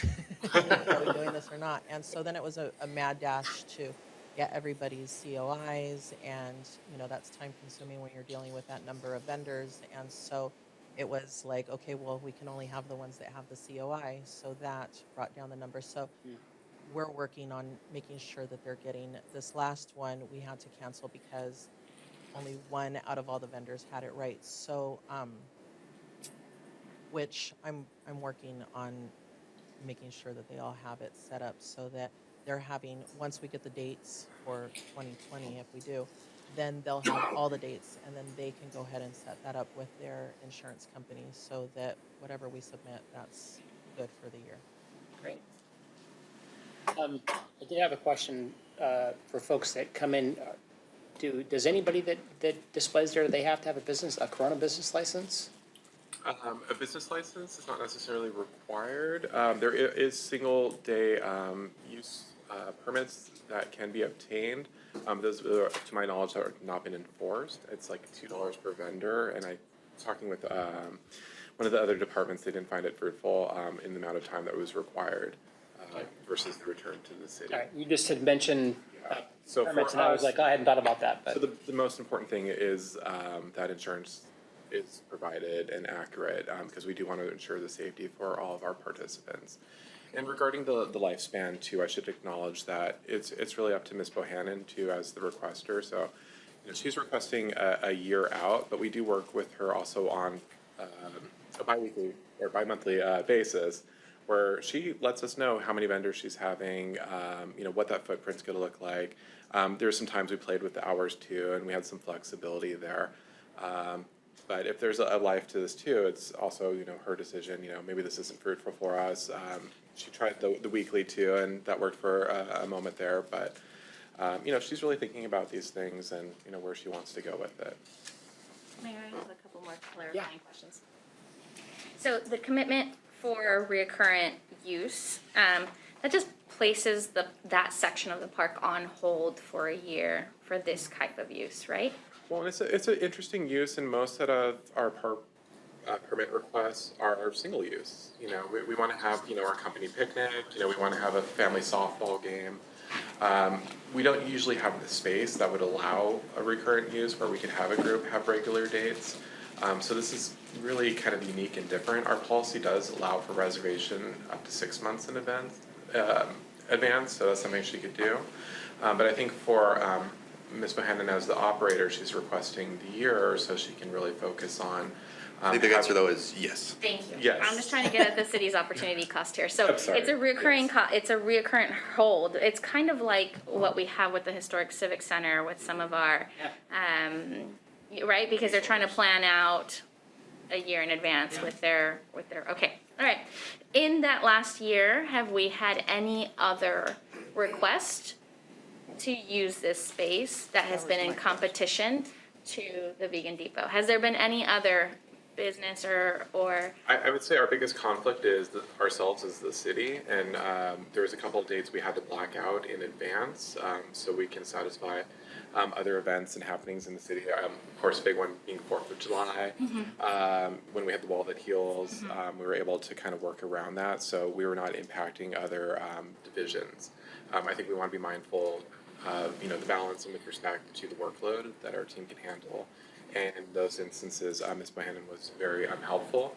She's aware too that we will be entering our co-sponsorship season, so we may, and I hope, receive more dates in the future for the use of City Park that we will have to work in here. So there hasn't been a conflict over this past year, and any time there has been, it's been with us, and we've been able to figure that out.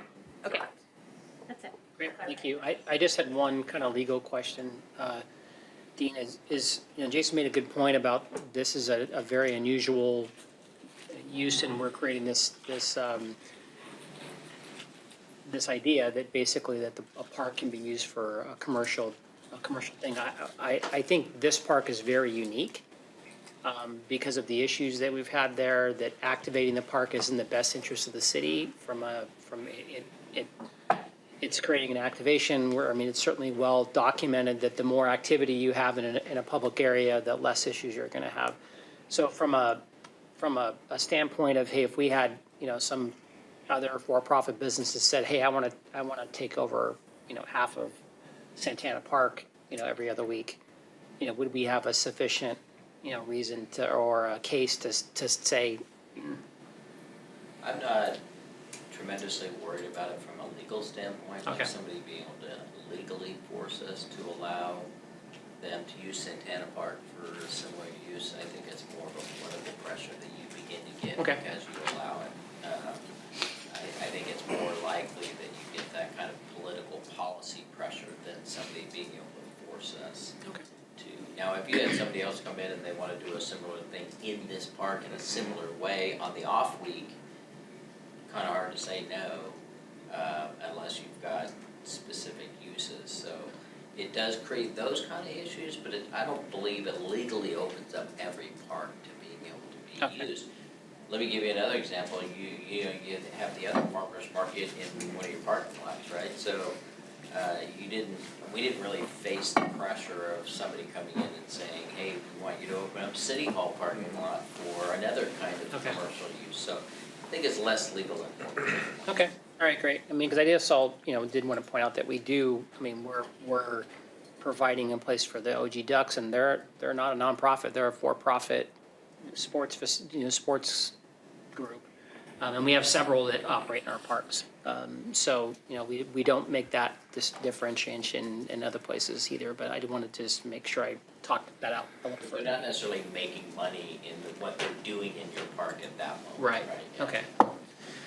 Okay, any other clarifying questions? All right, so we'll go right to the decision. Councilmember Casillas. Yeah, so it's interesting because I think I was I'm a convert. This has converted me into in favor of this because I remember when this was first presented to us, I was a single vote that voted no on allowing this kind of use and extending the costs that we would incur to clean up the parks. Because we were going from 10,000 to 20,000, which just seemed like a huge subsidy on our end for a private business. But time has proven me wrong, which is that by cleaning it up, it's actually lowered our costs, and our true cost is actually $2,000. And $2,000 for, the use of a space that was otherwise not being used, and clearly over the last year not being requested to be used, even though we have increased the cleanup. That seems like a win-win all the way around. And so it looks like we are not subsidizing on the permits. Any other group that chooses or would like to use this space in the same way would have to pay the exact same thing. And the only true opportunity cost to the city is $2,000 increase, and we're keeping the park cleaner longer. So. 3,000. 2, 3? Just 3,000 cleanup. From 10 to, we're now paying 12 a month. A week. And we were 12 a month. No, I'm saying 3,000 a week, 12,000. You're talking about two different things. Okay, thanks for translating. Coincidence. Anyway, I'm fully on board, Okay. and thank you. Great. Councilman Richens. I accept the request. I'd still like to see a carnivore depot. I think you're welcome to open one. Open it on the opposite No, he's not Saturdays. welcome to open one. That would be so funny. We'll be serving pig. Councilmember Steiner. Oh, my God. Councilman, Vice Mayor Daddario. I would have preferred it be a 6 month rather than a year. I think that Dr. Turner's got plans for that parks. But a year's fine, I guess. I would have preferred 6 months. I think it sounds like that if the department has projects or events, that they would block them out accordingly. So I'm fine with that. So yeah, so I'm in favor as well. Thank you very much. Thank you. Thank you. Okay. Thanks for coming in. Yeah, thanks for coming in. Thank you.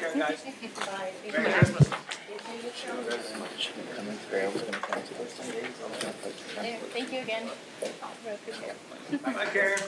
Okay, thanks. Okay, then our last item is authorize exceptions to or equal contracting requirement. Saved the best for last. 'Cause The best, this is the most really exciting thing. The utilities and the lawyer. This is gonna Listen, be great. I'll tell you right now, this is my favorite topic. Absolutely. You really meant the utilities, you're fine. No, I love this. This is good. Not only do we let people cut in line, then we get this. I'm You know, telling this you, new mayor, oh my I'm gosh. telling you, I love this stuff. This is important. This is good. This is stuff that we bring up all the time where we go, hey, what the heck does this mean? And this is great stuff. Split up and bring it back. Okay. So with that, Mr. Moody, General Manager, will be presenting your report. Perfect. Thank you very much. The item that we have before you today is to talk about something that occurred prior to all of you sitting at your council chair, and something that we have been utilizing and exercising. So we wanted to kind of make you aware of it and kind of talk through that a little bit. So to go forward, our ask is that council confirm the continued use of the PCC 3400 exemption and delegate and the delegation to staff for the maintenance of that exclusive standards list. What that really means, as we're looking through that, we're going to kind of talk about the public construction rule, what PCC 3400 is and what it means. I was going to just slam you with the whole law, and Dean decided to take a different approach, but I summarized it. he summarized it. Appreciate that. I could tell by the little stars. By the little stars. The triangles. Is there any I'm the bullet point guy. Right? Yeah, absolutely. Where's the animation, Dean? Oh, there is animation. There's animation. Oh, you knew there was. Most common exceptions, the most common exception is really to match other products that are already in use. And that is one that the department uses throughout its time, just because it has a lot of benefits to the department and in certain cases to the city as a whole. Again, I mentioned that this is a city practice since about 2013. So prior to any of you sitting here, we've been kind of utilizing this, but it has come up on a number of council reports. Our goal for today really is transparency. We are in the process, annually we go through the process of updating the list, identifying anything that needs to be removed or added to the list. And in doing that, we realized that we've never brought this to you. And so this delegated authority, we believe, needs to just come before you so that you're aware of it. It exists, and confirm that you want us to continue using this delegated authority. So with that, I'm going to turn it over to Dean to go over the or equal contracting requirements. So what does this mean? Basically, it means what the law says when you come to a public works contract, and bear in mind, many of the things that DWP does are not public works contracts, because most of their stuff is accepted, but we go through the same process regardless, just to keep it consistent. But what the public works law says is you can't name a product in your bid specs. You can't say, we want you to use GE, item number light fixtures, unless you also say or equal. And then you give contractors the opportunity to come in and say, okay, you said GE blah, blah, blah light fixtures, but we want to use these light fixtures, and you have to give them time to prove up why that light fixture is just as good as the one that you want to use. That's what the law says. And the purpose, the stated purpose for why this law was put in place is just to make sure that there can be the development of other kind of products that can do as good, perhaps for less money. That's the stated intent of the state law. There's 4 exceptions in the state law, and as Tom pointed out, the most important one, and the one that we use is, not most important, but the most common one, and the one that we use is to match other products. So you'll see later in the presentation, we've done it for the fire stations so that they have the same exhaust system in each one of their fire stations. You don't want to have to put a different exhaust system, then you've got 8 different or 7 different exhaust systems that you have to maintain parts for, et cetera, et cetera. So that's the most common exception. There's 3 other exceptions. One for testing, you can test products and say, we want to test this product, so you can only use this product. There's only one source, there's only one company that makes anything like this, and so that's an exception, or in emergencies. So in 2013, as Tom pointed out, the council adopted Reso 2013-057 to establish these exclusive standard specs for certain potable water, water reclamation, and reclaimed water facility uses. Animation. There's your animation.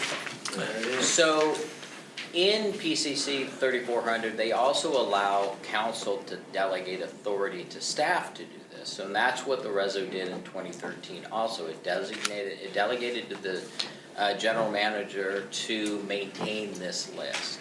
So what you see on the screen now is not the Reso that was originally adopted, but what we do when we adopt, when they add new items, first of all, my department goes through and make sure that they are, adequately describing a particular product. You can't just generally describe things that you want. You have to actually describe specific products. Then we go through the process of developing this notice. We sign it. It's all official to make sure everybody knows this has officially been approved. The council said that the general manager can do it as long as the form is approved by my office. So we go through the process of assigning it and making it totally official. So this is not something that is done just in emails or what have you. We prepare them and make them available to the public. In addition to DWPs, which you're going to see, I think we originally had about 47 items on the list or so. A number of other departments have done them as well. So the fire department did them for their exhaust systems. The parks have done them for Musco lighting. PD recently did it for their action target range equipment. So they wanted to match, they were only replacing some of it, and they wanted to match it. And so they had council go through the process of adopting a Reso to do it for that. And the library has done it for certain material handling. Now, in all of these situations, in all 4 of these, the same delegated authority was provided to staff, but staff has never updated them, because this is really kind of a one-off situation. They have not added additional things to it. When they go out to bid, for instance, if we were to build a new park, when they go out to bid, they would use that Reso 2016-09 to say you can only use Musco lighting. So it's not to say they haven't continued to use this authority, but the delegated authority to staff has not been used to expand the list to anything more than the council approved when they were adopted. So that kind of gets back to where we are today. As Dean mentioned, in 2013, that was when the list was generally created and adopted through that first resolution. Since that time, we've added about 13 new items to the list. And it looks as if there's 13 new items to the list. Currently, the current list has about 60 items. But through that, we've also removed some items. So the adds and the takeaways, we currently now have a list of 60 items. And a lot of it, again, we're looking at fiber optics. We're looking at motor control centers. We're looking at PLCs. All of these things that are within our treatment facilities are things that are used on a regular basis. They're in there, and we have a larger variety of them, and we don't want to stock multiple types within there. We don't want to have to do certain training programs, 15 different types of mag meters. There are other options, and I do want to be clear about that. There are other options that are out there. So Endress Hauser is not the only mag meter manufacturer that's out there. Brooks makes them, Siemens makes them. All of these others do that. But our facilities, generally through the years when we started recognizing this as a concern, all of our stuff was really using Endress Hauser mag meters. And so Endress Hauser mag meters went on the list, and we've adopted that standard as a specification. The same lay length, the same meter sizes, and it helps us kind of in that compatibility. When we're looking at the pros and cons, and there are a lot of pros. PCC 3400, this exclusion supports uniform compatible equipment. It helps ensure reliability when we're repairing equipment. We don't have to keep 15 of them in stock, 15 different vendors and supplies. We can use one vendor, one supply, and it becomes more readily available. So rather than our inventory space being taken up by 15 vendors, it can be taken up by the same vendor with 5 different sizes. That allows us for a lot more flexibility. That also leads to lower carrying costs for the warehouse. Rather than having 3 vendors, 5 of each vendor's material on hand, we have 1 vendor with 5. So that's a lower carrying cost. Reduced downtime, because in the instance where we're talking about, let's say, a motor control center or a programmable logic controller, a PLC, it's a straight swap of parts. The lay length of a mag meter for Endress Hauser is going to be the same from generation to generation. So we can go in and just put in a new mag meter. We wouldn't have to really change out the what we refer to as the pup, or that little joint piece between there and the rest of the long pipe. Streamlined training. When we're teaching our staff how to make repairs or follow up on things or diagnose or troubleshoot, it allows us to do streamlined training. So we're learning one product. I think about this, when I was working in the fleet system, one of the firemen talked about one of the reasons they use the same type of fire trucks over and over and over again is for that rote skill, right? At 2:30 in the morning, you're out there doing something. You want that rote skill. You want to know right where that component's at on the fire truck.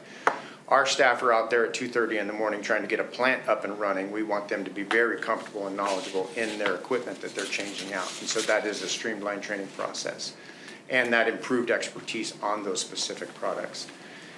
Oftentimes, as we've talked about before, our motor control centers, Allen Bradley is one of those vendors. They are an exclusive motor control supplier to us, as well as for our programmable logic controllers. Royal Wholesale is the exclusive provider for Allen Bradley for our area. And because of that, we've gotten a very good pricing. So in certain cases, there is exclusive pricing available that we can take advantage of. The cons to this is that in certain cases, like that motor control center, we're stuck to one vendor. And so it looks as if we are just cherry picking that vendor, and we are trying to use that vendor to, because we like that person or we have a relationship with that person. And so that could give the wrong perception. What it doesn't do, and I didn't list it on here though, is it doesn't limit us from evaluating other products at any time. It's just as we're developing, you don't want to necessarily have to do that in the middle of a project. Right now we're working on Mangular Blend over off Mangular in Ontario. And, we've selected the products that we want to go into that construction. This does not ever limit us from doing that. It's just not while you're doing your bidding and your process. You can do that point at any time. Tom, have you ever done that?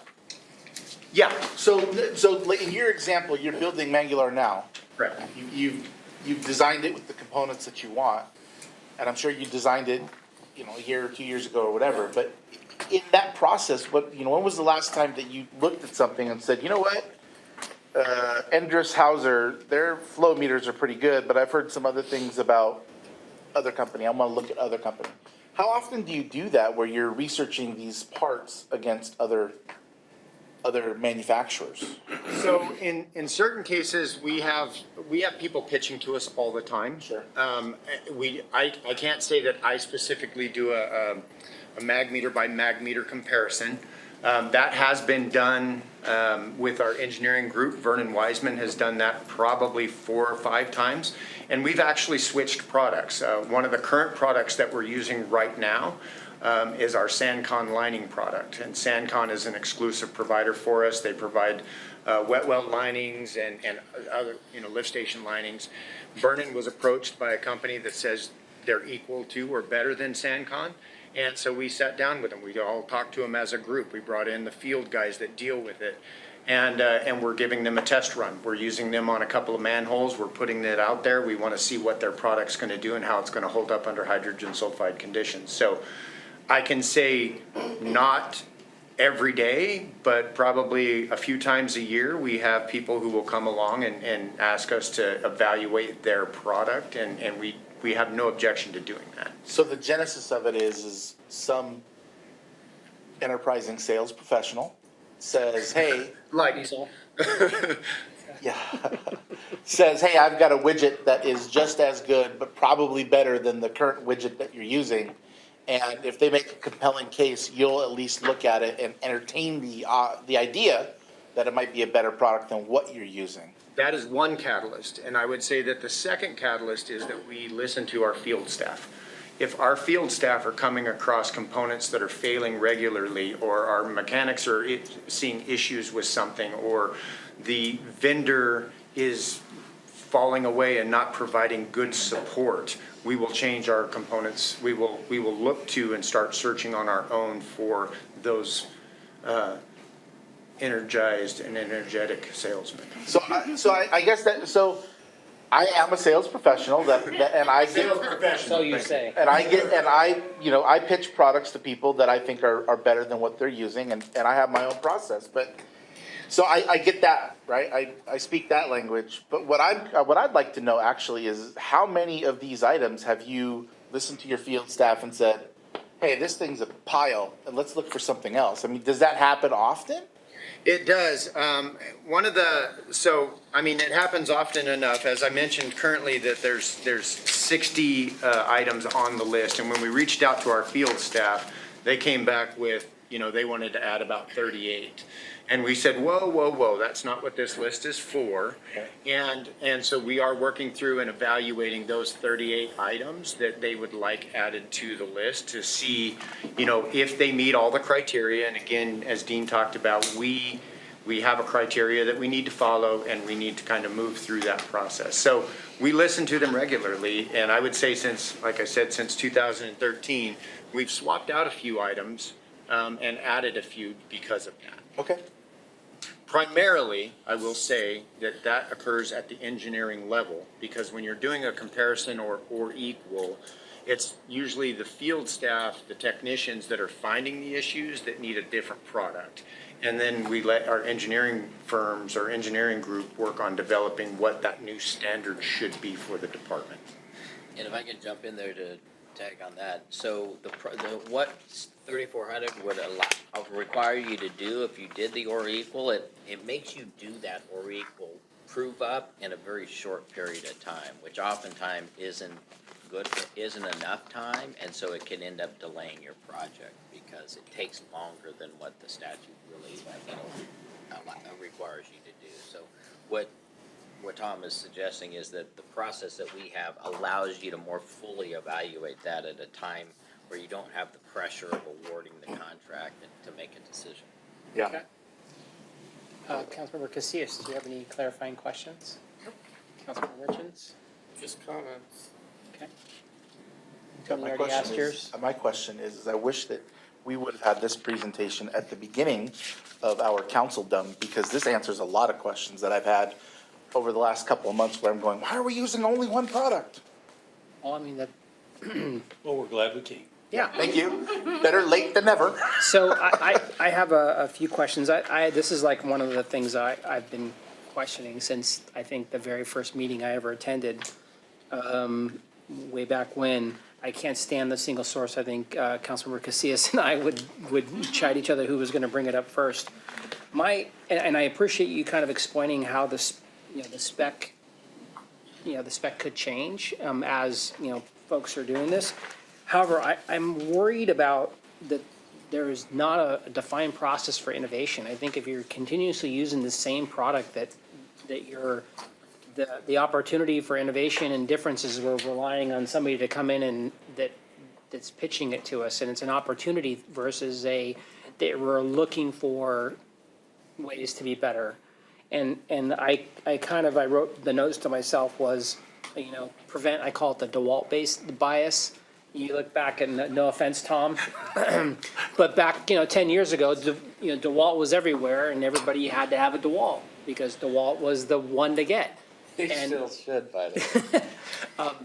But so what I think the same as mechanics that the Snap-on guy would come in to sell their stuff. They'd only buy Snap-on, and they're not they're a bad product, and I don't think that the DWP would buy a bad product.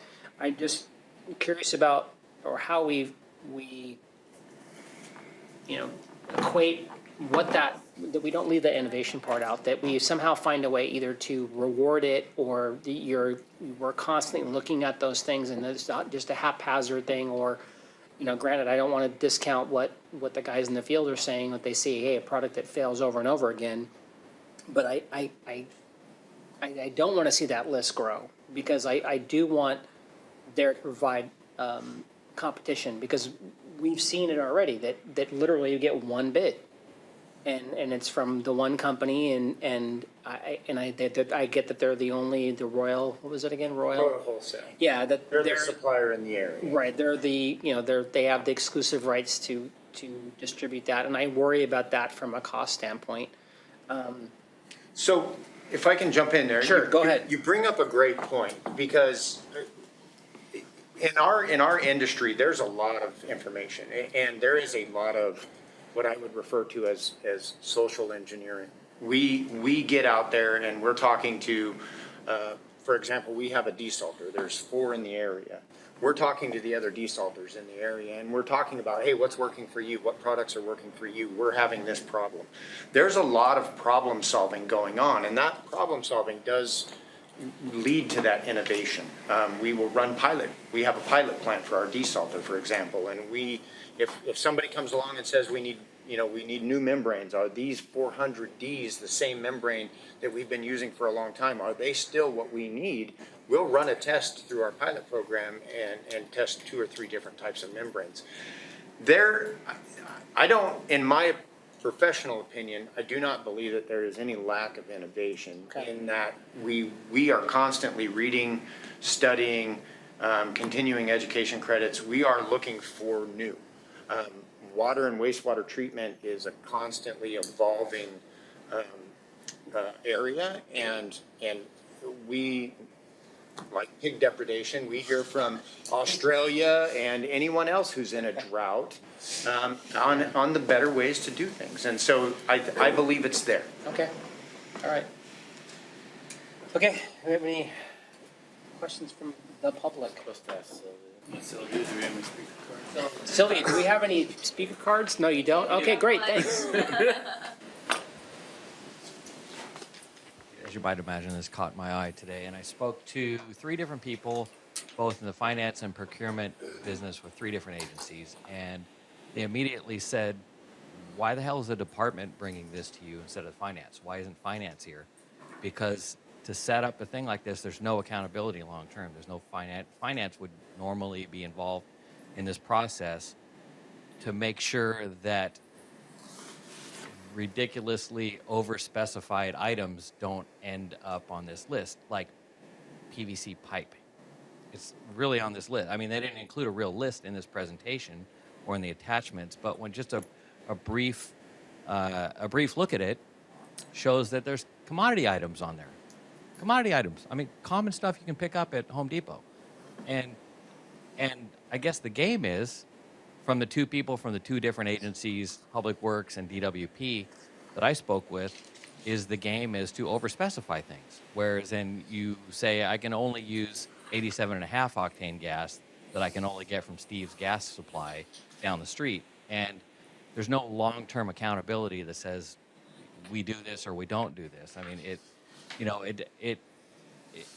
in the larger context, this is also the same department that regularly comes in and says, well, we have to extend this PO and we've only got one source. This is the department that regularly has its homework eaten by the dog. And this leads into that.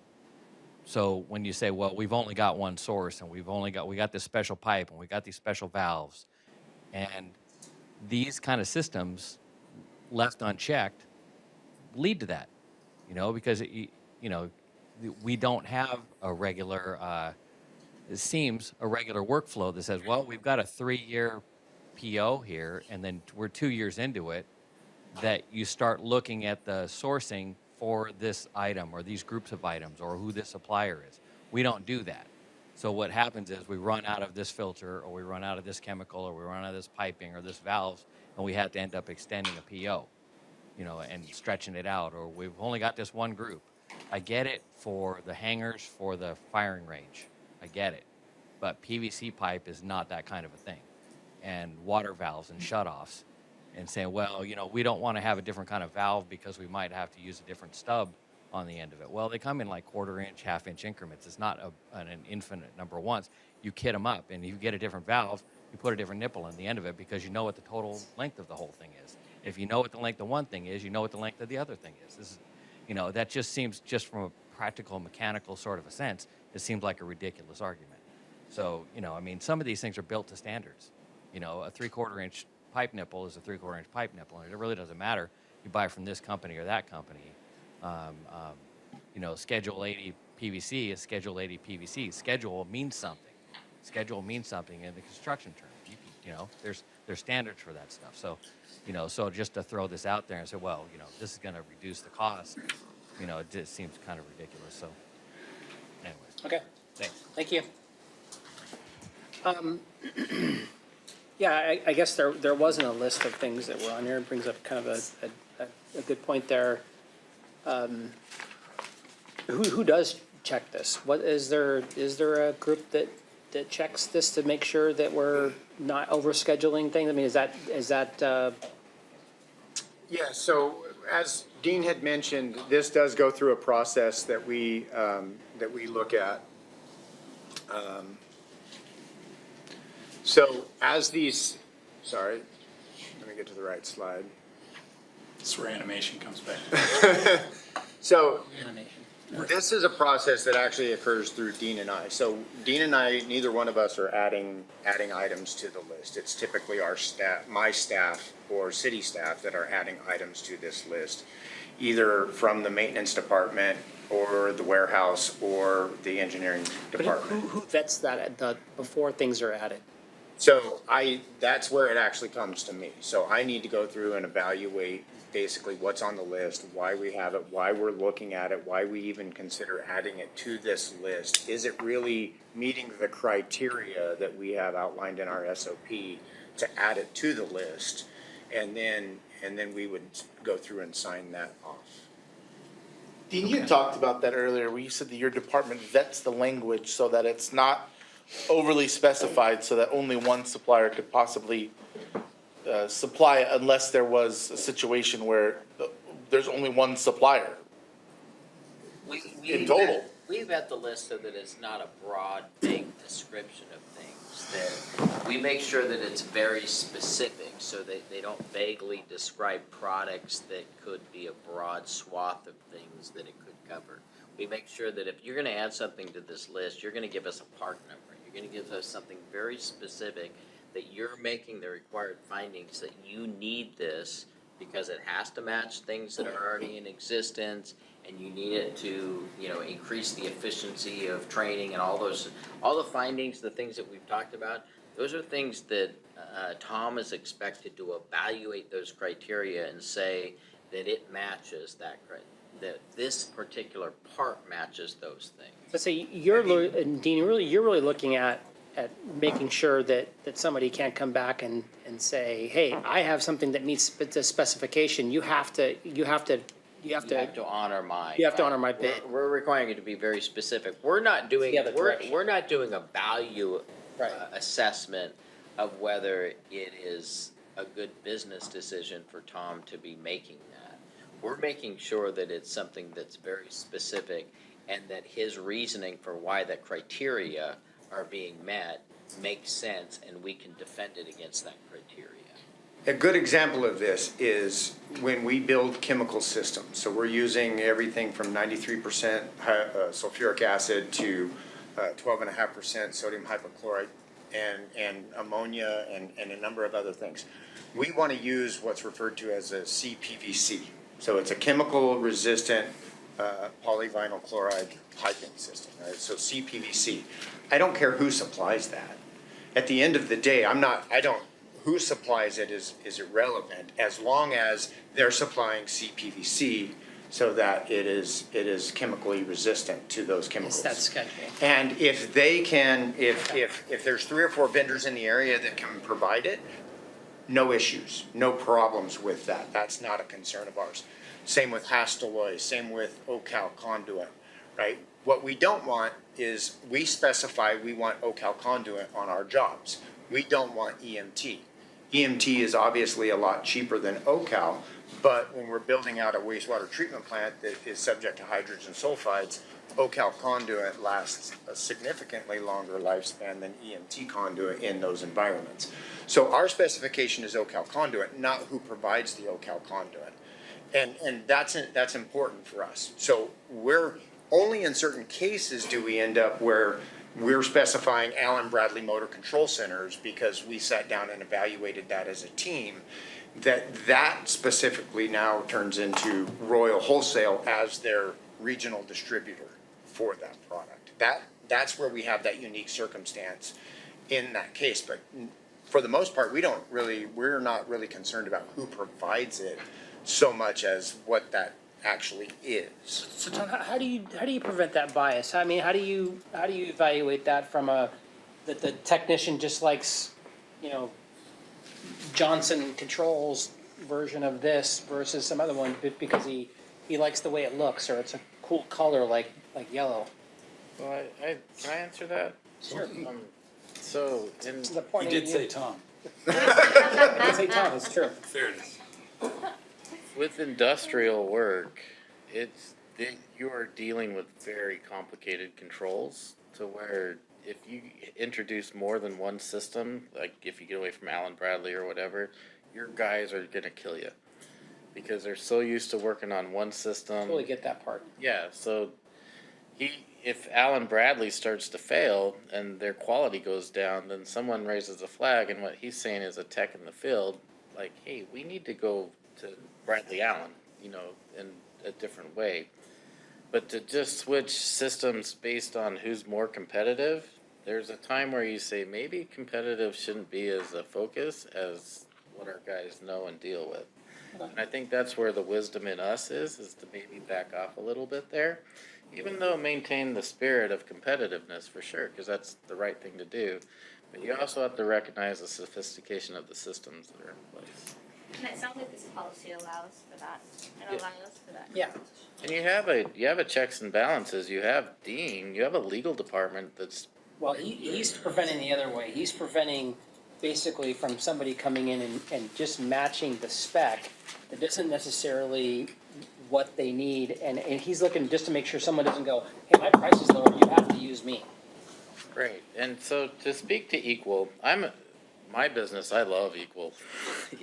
These are 2x4 lithium made Avantes, right? They run at $265 a pop. I can get the Equal, which is a much better product. It's an Oracle.